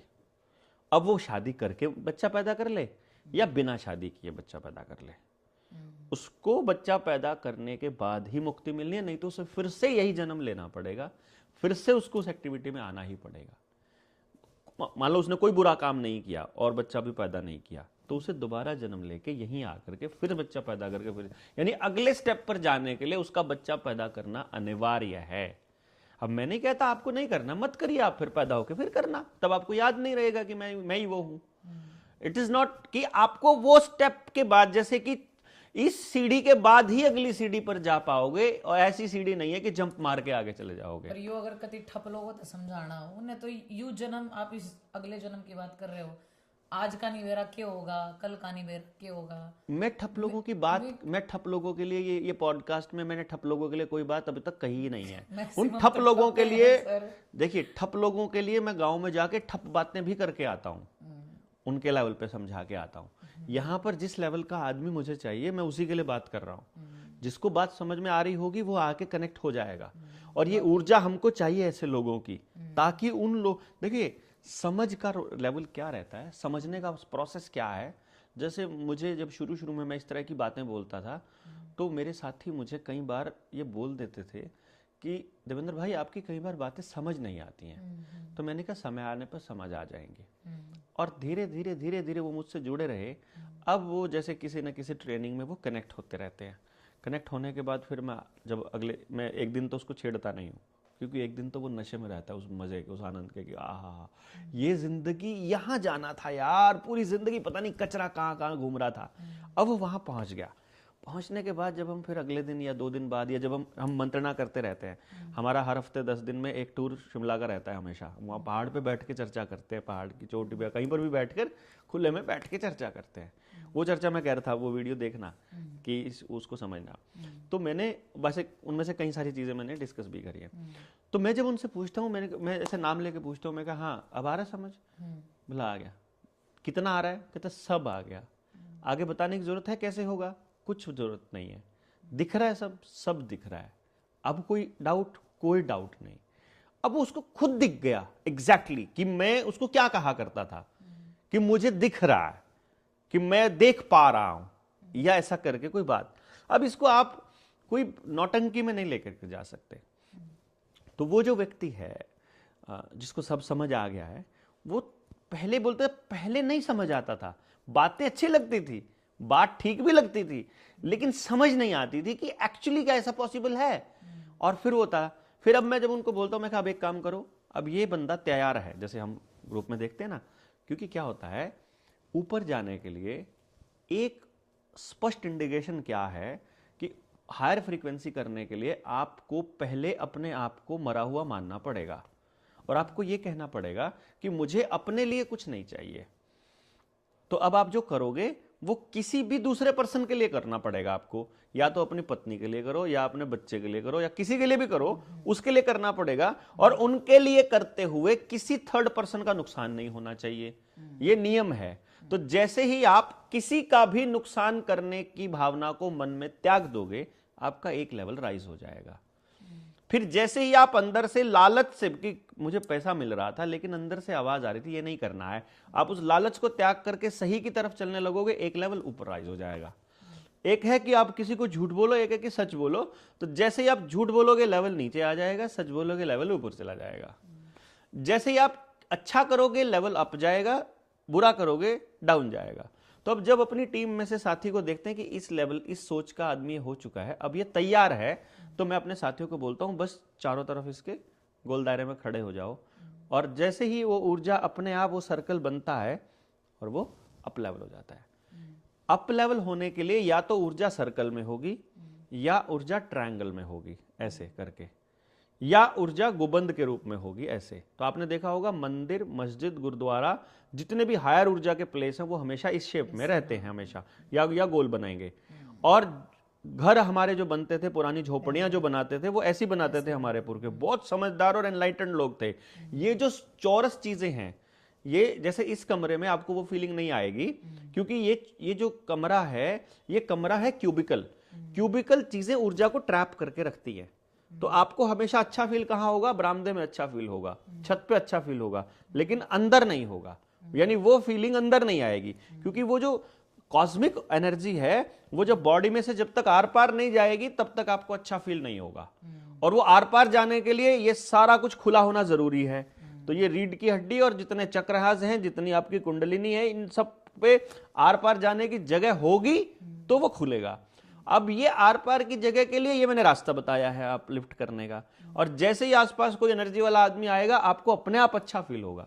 जैसे मान लो मेरी ऊर्जा आपसे लो होगी तो आपको लगेगा ये आदमी मतलब एनर्जी को सक कर रहा है और इसके साथ बैठ के इरिटेशन आती है। किसी आदमी के पास आने से आपको अच्छा फील होता है खुद ही। तो जब किसी के पास जाने से अच्छा फील हो रहा है, मतलब वो हायर एनर्जी पे है आपसे। तो आपको ये देखना है कि वो हायर एनर्जी पे कैसे गया बेसिकली, और आपका काम है एनर्जी को, अपनी वाइब्रेशन को हाई करना। तो वहां जो ये पॉइंट आता है कि भाई शादी मतलब करना, शादी और बच्चे। तो शादी का कॉन्सेप्ट था कि इर्रेगुलरिटीज ना आ जाए, जिस औरत की ड्यूटी लगी है। इसीलिए हमारे बुजुर्गों ने ये पॉलीगैमी का जो कॉन्सेप्ट है इसको कितना खूबसूरती से कहा है। उन्होंने ये कहा है कि एक औरत दो आदमियों को उस रिल्म का आनंद नहीं दे सकती, क्योंकि औरत पूरी तरह से कनेक्टेड है। वो पोर्टल का ओपनिंग और वो दो आदमियों के लिए ओपन नहीं कर सकती उसको। इसीलिए औरत को कभी भी एक्सेप्ट नहीं किया गया दूसरे मर्द के साथ जाना। तो आदमी अपनी औरत को दूसरे आदमी के साथ बर्दाश्त कर ही नहीं सकता, क्योंकि उसका वो काम ही नहीं है, और डीप इनसाइड उसको मालूम है कि ये गलत है। लेकिन औरत एक्सेप्ट कर लेगी अगर उसका आदमी तीन औरतों के पास जा रहा है। वो बल्कि हमारे गांव में ऐसा होता था कि खुद औरत दूसरी औरत को शादी करने के लिए कह देती थी कि तू ले आ जा उसको। मैं समझ गई, लेकिन एथिकली तो ये this is not ethic. There is nothing ethical in this world. वो हमने शब्द बनाए हैं। There is right and wrong. हमको एनर्जी हाई लेवल पे लेके जानी है। उसके लिए अगर वो एक जगह से नहीं जा पा रहा है एक बंदा, तो वो दूसरा रास्ता ढूंढ रहा है। यदि वो नहीं ढूंढेगा तो वो या तो आप उसको उस पोर्टल के रास्ते लेकर के जा सकते हो, या तो आप अपने घर का माहौल इस टाइप का बना लोगे। वो जाएगा ही नहीं ना यार। आप जो सामने पड़ा है उसको वहां वो परम आनंद, देखो जब तक उस व्यक्ति को परम आनंद की स्थिति में नहीं पहुंचेगा, चाहे वो सब कुछ बर्बाद होने के बाद पहुंचे, चाहे सत्यानाश होने के बाद उसको रियलाइज हो कि तूने जो किया गलत किया, चाहे सब। अब देखिए आपके अंदर करुणा कब जागती है? जब सामने कोई कटा हुआ दिखाई देता है। वैसे आपके अंदर बहुत खूब लालच होता है, यानी जब, और आपके परिवार के इस पूरे सदस्य को अगर इस तरह से तहस नहस कर दिया जाए, तब आपके अंदर ही जुगता है यार जिंदगी में कुछ भी नहीं है। शमशान में जब आप जाते हो, शमशान से वहां खड़े खड़े सोच रहे होते हो कि यार लाइफ कुछ भी नहीं, मतलब ये तो सारा कुछ, वो तब रियलाइज होता है बेसिकली। तो चाहे सब बर्बाद होने के बाद रियलाइज हो, बट अल्टीमेटली आपको यहीं आना पड़ेगा। आपको अपनी फ्रीक्वेंसी को रेज करना ही पड़ेगा, चाहे आप वापस कीड़े मकोड़े वाली जिंदगी और वो काम करके वहां जाओ। तो ये व्यभिचार करने के बाद मान लो एक व्यक्ति 10 जगह 15 जगह मुंह मारने के बाद उसे रियलाइज होता है कि ये तो सब व्यर्थ गया, मुझे जिस चीज की तलाश थी वो तो वहां भी नहीं मिली, वहां भी नहीं मिली, वहां भी नहीं मिली। अब वो कहां जाएगा? वो भटकता रहेगा, क्योंकि उसको वहां जाना ही जाना है। तो वो वहां संयोग नहीं है। अगर आपने शादी मकान से कर रखी है और पैसे से कर रखी है और जमीन से कर रखी है, वहां पॉसिबल ही नहीं है वो उसको उस रियल्म तक ले जाए। वहां संभव ही नहीं है वो रिश्ता टिक जाए, पॉसिबल ही नहीं है। इसीलिए केवल संयोग, केवल दो आत्माओं को देखना ही एकमात्र तरीका है कि उन दोनों को यहां से पार लेके जाया जा सके। अदरवाइज वो दोनों नरक की जिंदगी जिएंगे, दूसरे जानवरों जैसा काम करेंगे जो वो काम करते हैं। एक ही सिक्के के दो पहलू हैं। हाँ, वो वापस वहीं आएंगे। बस समझण का फर्क है। हाँ, अब मेरे समझ में आ गई, मान लो मैं कह भी दूं कि हाँ, ठीक है, जैसे आपने बताया कि लड़के क्यों 2-3 कर रहे हैं, क्यों वहां तक नहीं पहुंच और औरत की देखो, एक और लाइन बोल देता हूं फिर आप बोलना। औरत की कमाल देखना आप, औरत चाहे 10 लोगों से संबंध बनाए, लेकिन वो एक वक्त में 10 लोगों से नहीं बनाती है, वैश्या के अलावा, जिसका काम ही अपने शरीर को सौंप के होता है। औरत एक व्यक्ति से उसको नहीं वो फील आ रहा है, उसको छोड़ने के बाद ही दूसरे आदमी के लिए अवेलेबल होगी। आजकल तो सर हर तरीके के लोग हैं। वो औरत रही नहीं ना फिर, मतलब वो ठीक है, लेकिन वो क्योंकि वो सारा जेनेटिकली मॉडिफाइड औरतें हैं, रह गई हैं, सारा जीन खाती हैं सारा। लेकिन ये चीज वैसे सही में समझने वाली है कि समझ आ गई तो बात ही खत्म हो जाएगी। जिस पॉइंट ऑफ व्यू था आपने बताया, हाँ, अगर उसने समझो तो ये बहुत नॉर्मल खत्म, ठीक है। लेकिन अगर आज के टाइम पे जो लोग समझ पा रहे हैं, जितना देख पा रहे हैं, उनके लिए वो एक्स्ट्रा मैरिटल अफेयर्स और शादी दिखावटी वाली या डाइवोर्स ये चीजें रह गई हैं ज्यादा। वो शब्द कुछ नहीं है। हाँ। वो तो एक खाली आदमी ने अपनी व्यवस्था को चलाने के लिए एक कुछ नियम और कुछ शब्द बना लिए, अदरवाइज रियलिटी तो एक्चुअली यही है। किसी को समझ आए या ना, आप पुराने कोई शास्त्र उठा के देख लेना, वो यही बोलते मिलेंगे, बस उनकी शब्दावली अलग मिलेगी। नहीं, समझ का फर्क है। सेक्स ना आप एक पवित्र चीज मान सको या एक फन में ले सको, एंजॉयमेंट में। फन कहाँ है? फन तब होगा जब every movement is a fun, and when every movement is a fun तो एक्स्ट्रा मैरिटल हो ही नहीं सकता। समझ भी तो आना चाहिए ना फन क्या है। इस चीज में फन क्या है? भाई बच्चा है, जैसे बच्चा, अब अपन कहते हैं कि बचपन बहुत अच्छा था। बचपन कैसे अच्छा था भाई? बचपन में तो थप्पड़ भी पड़ते थे, बचपन में तो आपको जिद्दी भी होती थी, लेकिन नहीं, somewhere some day some moment वो बच्चा अपने रेत के साथ खेल रहा है और खेलते खेलते वो उस मोमेंट को प्राप्त हो जाए, वो ध्यान में चला जाए अचानक से। बच्चा हमेशा अचानक जाता, उसको पता भी नहीं होता, और वहाँ वो जो उसे आनंद आ रहा है, वो बार बार उसी जगह जाए। आप देखोगे वो बार बार जाके उसी मिट्टी में ऐसे ही खोद रहा है। माँ कह रही है तुझे इस मिट्टी से क्या मिल रहा है? उसको वो मोमेंट की तलाश है जो उसे एक बार फील हुआ था उस मिट्टी में। वो कई बार कुत्तों के बीच, जानवरों के बीच, वो गाय के पास, किसी एनिमल के पास जाकर के उसे अचानक एक दिन फील हुआ, हायर एनर्जी फील हुई, उसे वहां बहुत मजा आया। अगली बार वो बार बार जाएगा वहां की वही चीज मिले। बच्चे को, किसी आदमी को किसी औरत के साथ एक सेकंड के लिए फील हुआ, वो बार बार औरतों के पास जाने की कोशिश कर रहा है। बेसिकली वो उस मूवमेंट की तलाश में है कि मुझे वो मूवमेंट हर पल चाहिए, उसी मूवमेंट के जो हायर एनर्जी का मूवमेंट है, वो जब तक भीतर नहीं जाएगा तब तक नहीं मिलेगा। जैसे मैंने आपका एक पॉडकास्ट सुना था, वीडियो देखी थी, पता नहीं आपकी वीडियो देख कैसा लगा कि ये बहुत ऐसे ज्यादा तड़क भड़क बात कह दी आपने, लेकिन जब आप डिटेल में बताओ तो वो चीजें वो समझ आ। हाँ, समझ आया। आपने अनपढ़ बहू क्यों चाहिए? आपकी बहू नहीं, जैसे मैंने एक बेटे की वीडियो में देखा कि आपने बच्चे के लिए अनपढ़ हो, गांव की हो, ठीक है, और काम करे, जॉइंट फैमिली की हो। हाँ, देखो क्या होता है, जॉइंट फैमिली की होगी तो आदमी की कदर होगी, उसे इंसान की कदर होगी। अनपढ़ होगी तो पैक्ड खाना, कॉटन सीड का खाना, ये नमकीन, बिस्किट, दारू, यूनिवर्सिटी वाले कल्चर से बची मिलेगी। मैंने कह रहा हूँ अनपढ़ होगी तो इन सब चीजों से बची हुई मिलेगी। पढ़े लिखे कर रहे हैं इसलिए तो अनपढ़ चाहिए। मतलब मेरे बच्चे को ऑर्गेनिक बहू चाहिए बेसिकली मुझे।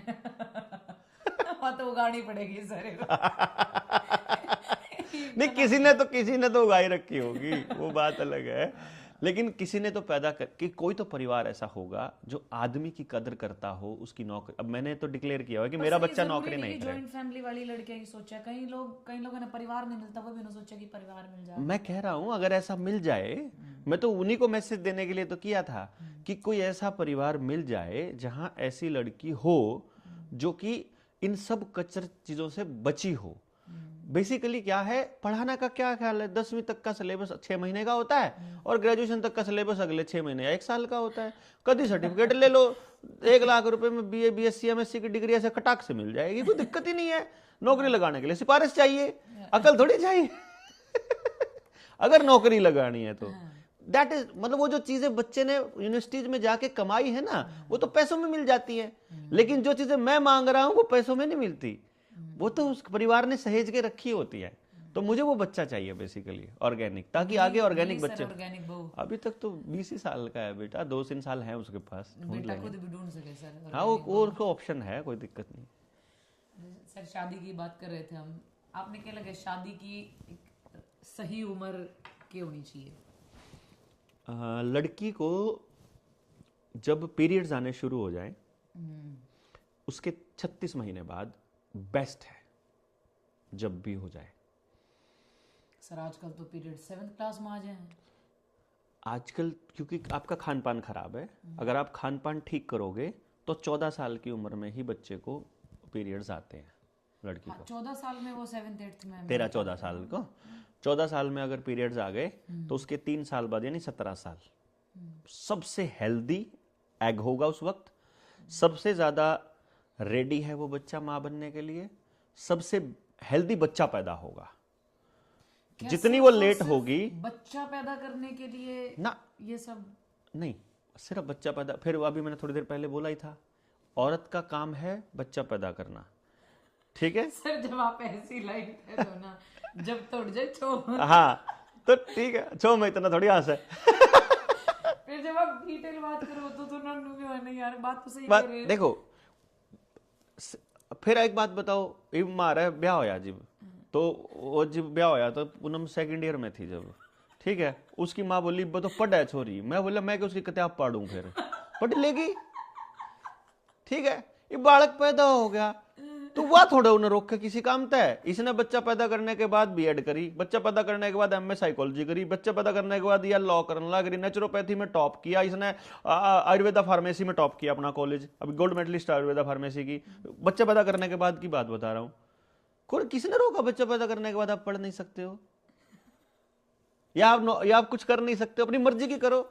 अभी 1 लाख रुपया महीना कमाती है और हफ्ते में 2 ही दिन काम करती है बस खाली। आजकल तो सर 2-2 3-3 बच्चों के बाद भी काम कर रही है। कितना ही करो कोई दिक्कत, लेकिन अपनी मर्जी का करो ना। उस बच्चे को, हमें उस बच्चे को काबिल बनाना है, ना कि नौकर बनाना है। और काबिल बच्चा पैदा करने के बाद कौन, किसने कहा कि नहीं बनते? बेसिकली मैं ये नहीं कह रहा हूं, मैंने कहा है आपको अगर बच्चा पैदा करना ही है, यदि आपको शादी करनी ही है, जो कि आपको करनी ही है, तो फिर बेस्ट टाइम पे क्यों नहीं? और ये काम समाज का है कि हमको अपने बच्चों की शादियां बेस्ट टाइम पर करनी है, ताकि बस बेस्ट बच्चे आए, ताकि बेस्ट समाज बने। और उसके लिए हमको पूरे गांव को यह व्यवस्था करनी पड़ेगी कि किसी भी बच्चे के साथ, किसी भी बच्ची के साथ अन्याय ना हो इस दौरान। बस ये व्यवस्था करनी में अभी बहुत साल लगेंगे। कितना ही लगो, माँ बाप ने भी मुझे नहीं पता कितना लगेगा, लेकिन मैं तो यह बताऊंगा आपके लिए सही क्या है। अब आज के माँ बाप तो हर चीज सोचे हैं कि, क्योंकि आज वही जैसे हम पहले बात कर रहे थे पॉडकास्ट से पहले भी, कि पहले के पेरेंट्स जो आया करते हैं वो देखा करते कि जमीन कितनी है, सरकारी नौकरी नहीं लाग रहा है, अगर नहीं भी लाग रहा तो नहीं लाग रहा था भैया, खेती करे, इतने किले हैं, जो कुछ भी करता हो, जो परिवार के खानदानी परिवार थे वो सिर्फ खानदान देखा करते। मेरी छोटी सिस्टर की शादी जब हुई तो मेरा छोटे वाला बहनों ही नौकरी पर नहीं था, सबसे छोटे वाला, और कुछ भी नहीं करता था और 12वीं पास ही था।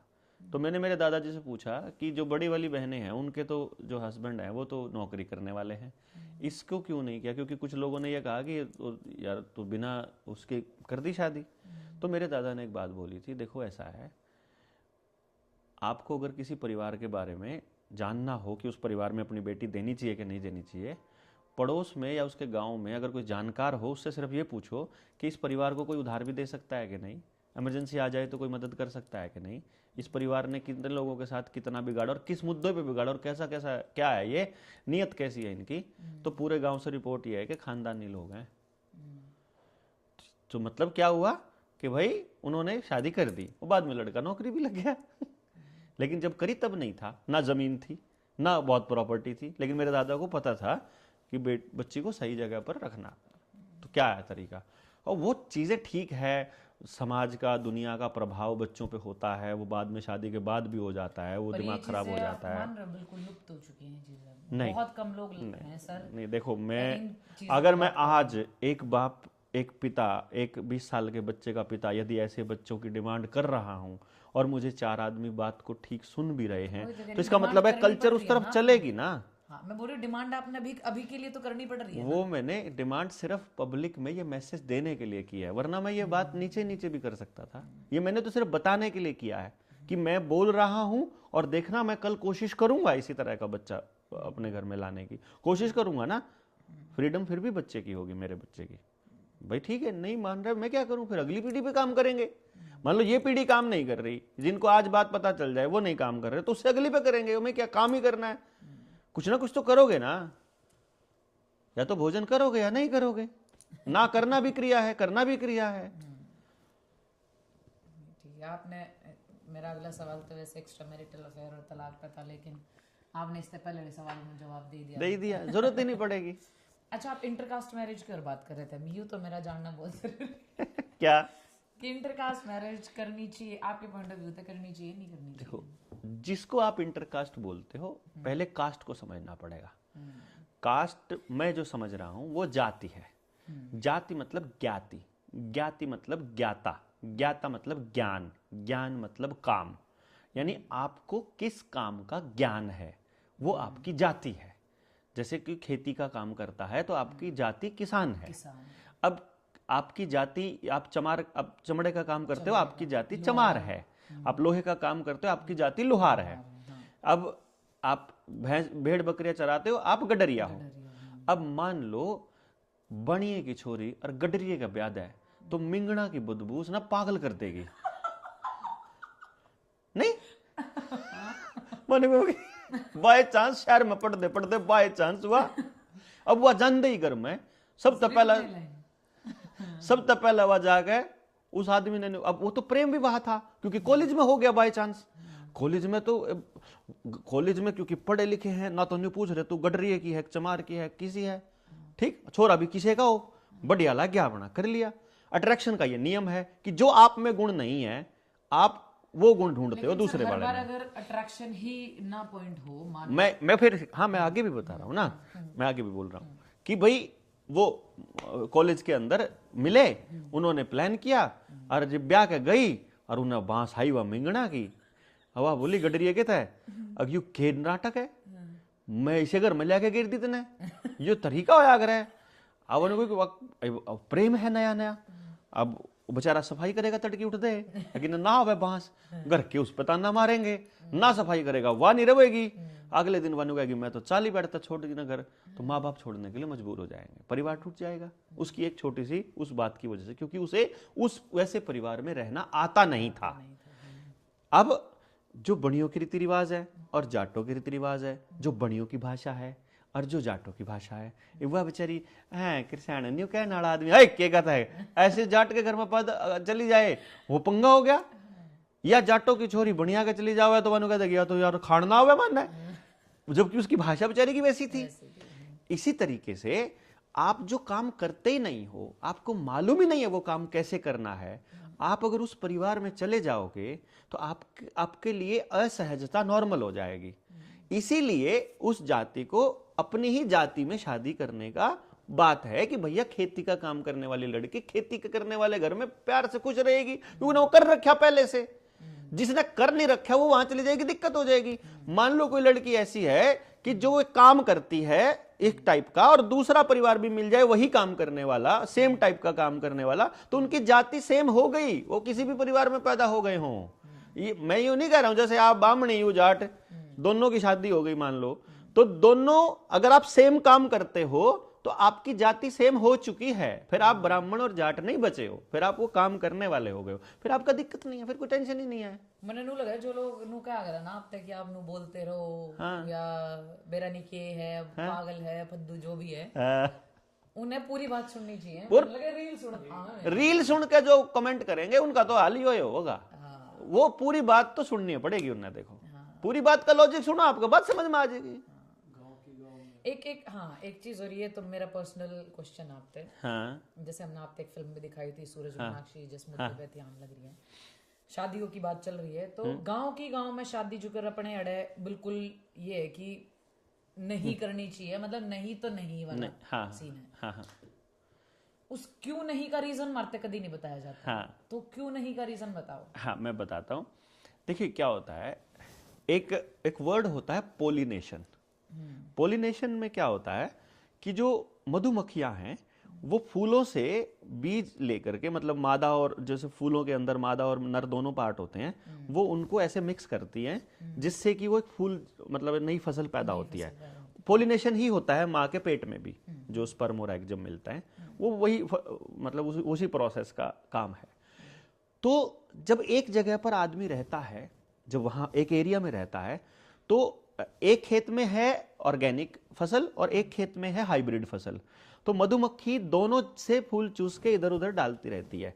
तो वो ऑर्गेनिक वाली फसल में भी हाइब्रिड के गुण आ जाते हैं और हाइब्रिड में ऑर्गेनिक के गुण आ जाते हैं, क्योंकि पॉलिनेशन हो रहा है इधर से उधर। तो यानी एक एरिया में रहने वाले जो बच्चे होते हैं उनका डीएनए लगभग एक जैसा डेवलप होता है। तो वो जिनका डीएनए लगभग सिमिलर होता है, वो सिमिलर डीएनए के साथ शादी करके अगर बच्चा पैदा करेंगे तो बच्चों में बीमारियों के चांसेस ज्यादा होते हैं। वो खराब डीएनए हो जाता है, वो जेनेटिकली मॉडिफाई हो जाता है बेसिकली। तो जितना जेनेटिक डिफरेंस होगा लड़का और लड़की में, जितना दूर, इसीलिए गोत्र छोड़ा जाता है ना। मतलब जैसे हम बलारा हैं तो बलारा की लड़की चाहे कहीं भी हो पूरी दुनिया में, हम उसको बहन मानेंगे।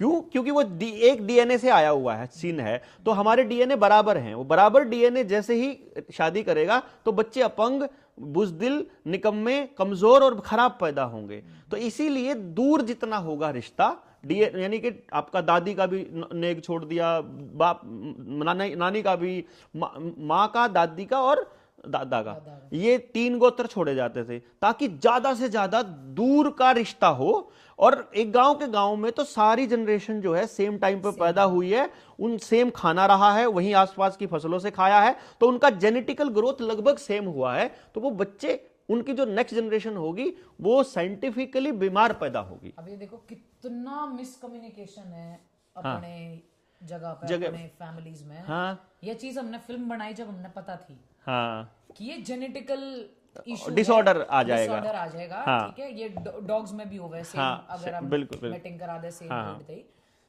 लेकिन लोगों ने इस चीज का पता ही नहीं है, क्योंकि हमारे पेरेंट्स थे भी, उनके पेरेंट्स ने कभी ये चीज बताई नहीं। इन्हों कह दिया बस लॉजिकली नहीं बताई। हाँ, भाई है, हाँ, इनको भाई मानो, इनको बहन मानो। तो लॉजिकल चीजें बताओ कि ये इसलिए है, ये रीजन है कि क्यों नहीं करी जाती। हाँ। बस नु कह देंगे एक गांव का एक भाई है, एक गांव की बहन है। हाँ, वह गांव की सारी बाण हो जाए।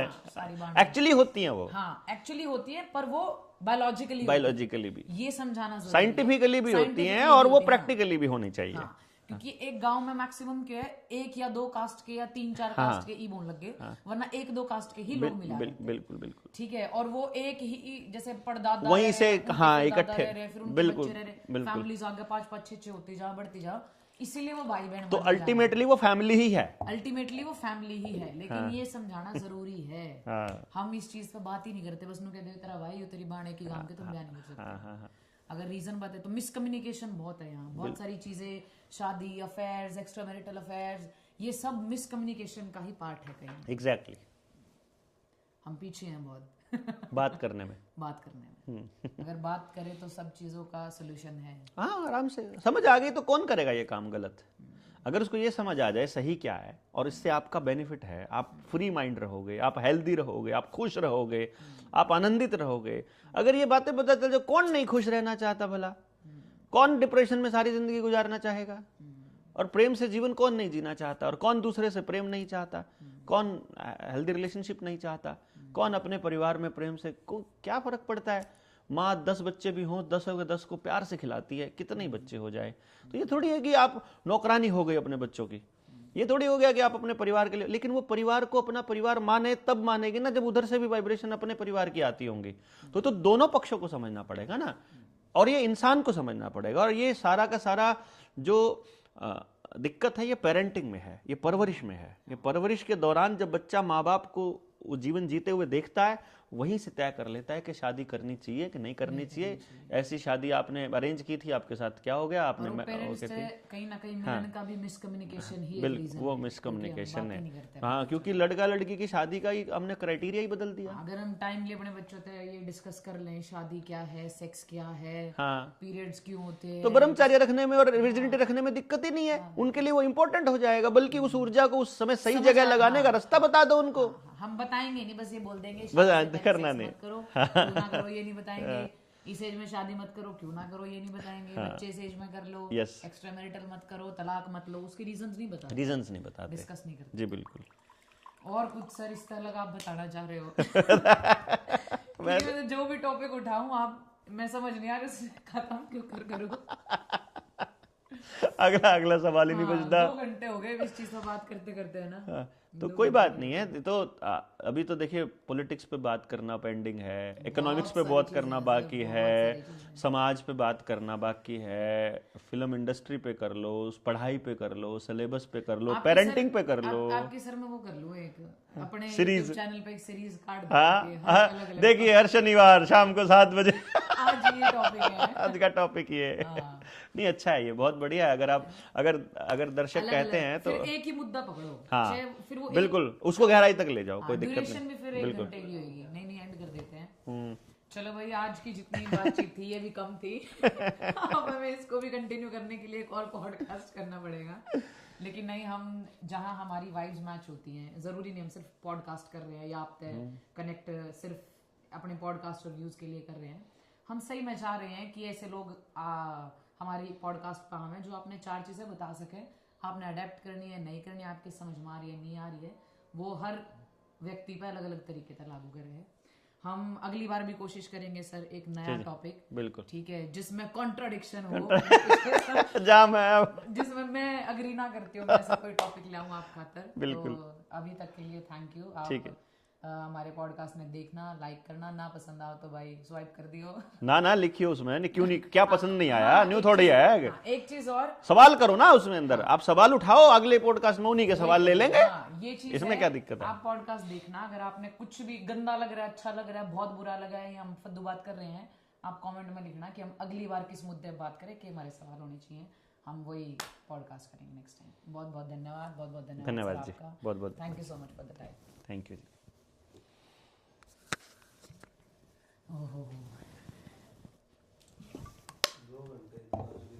हम लोग आगे ऐसी बात कर देना, लोग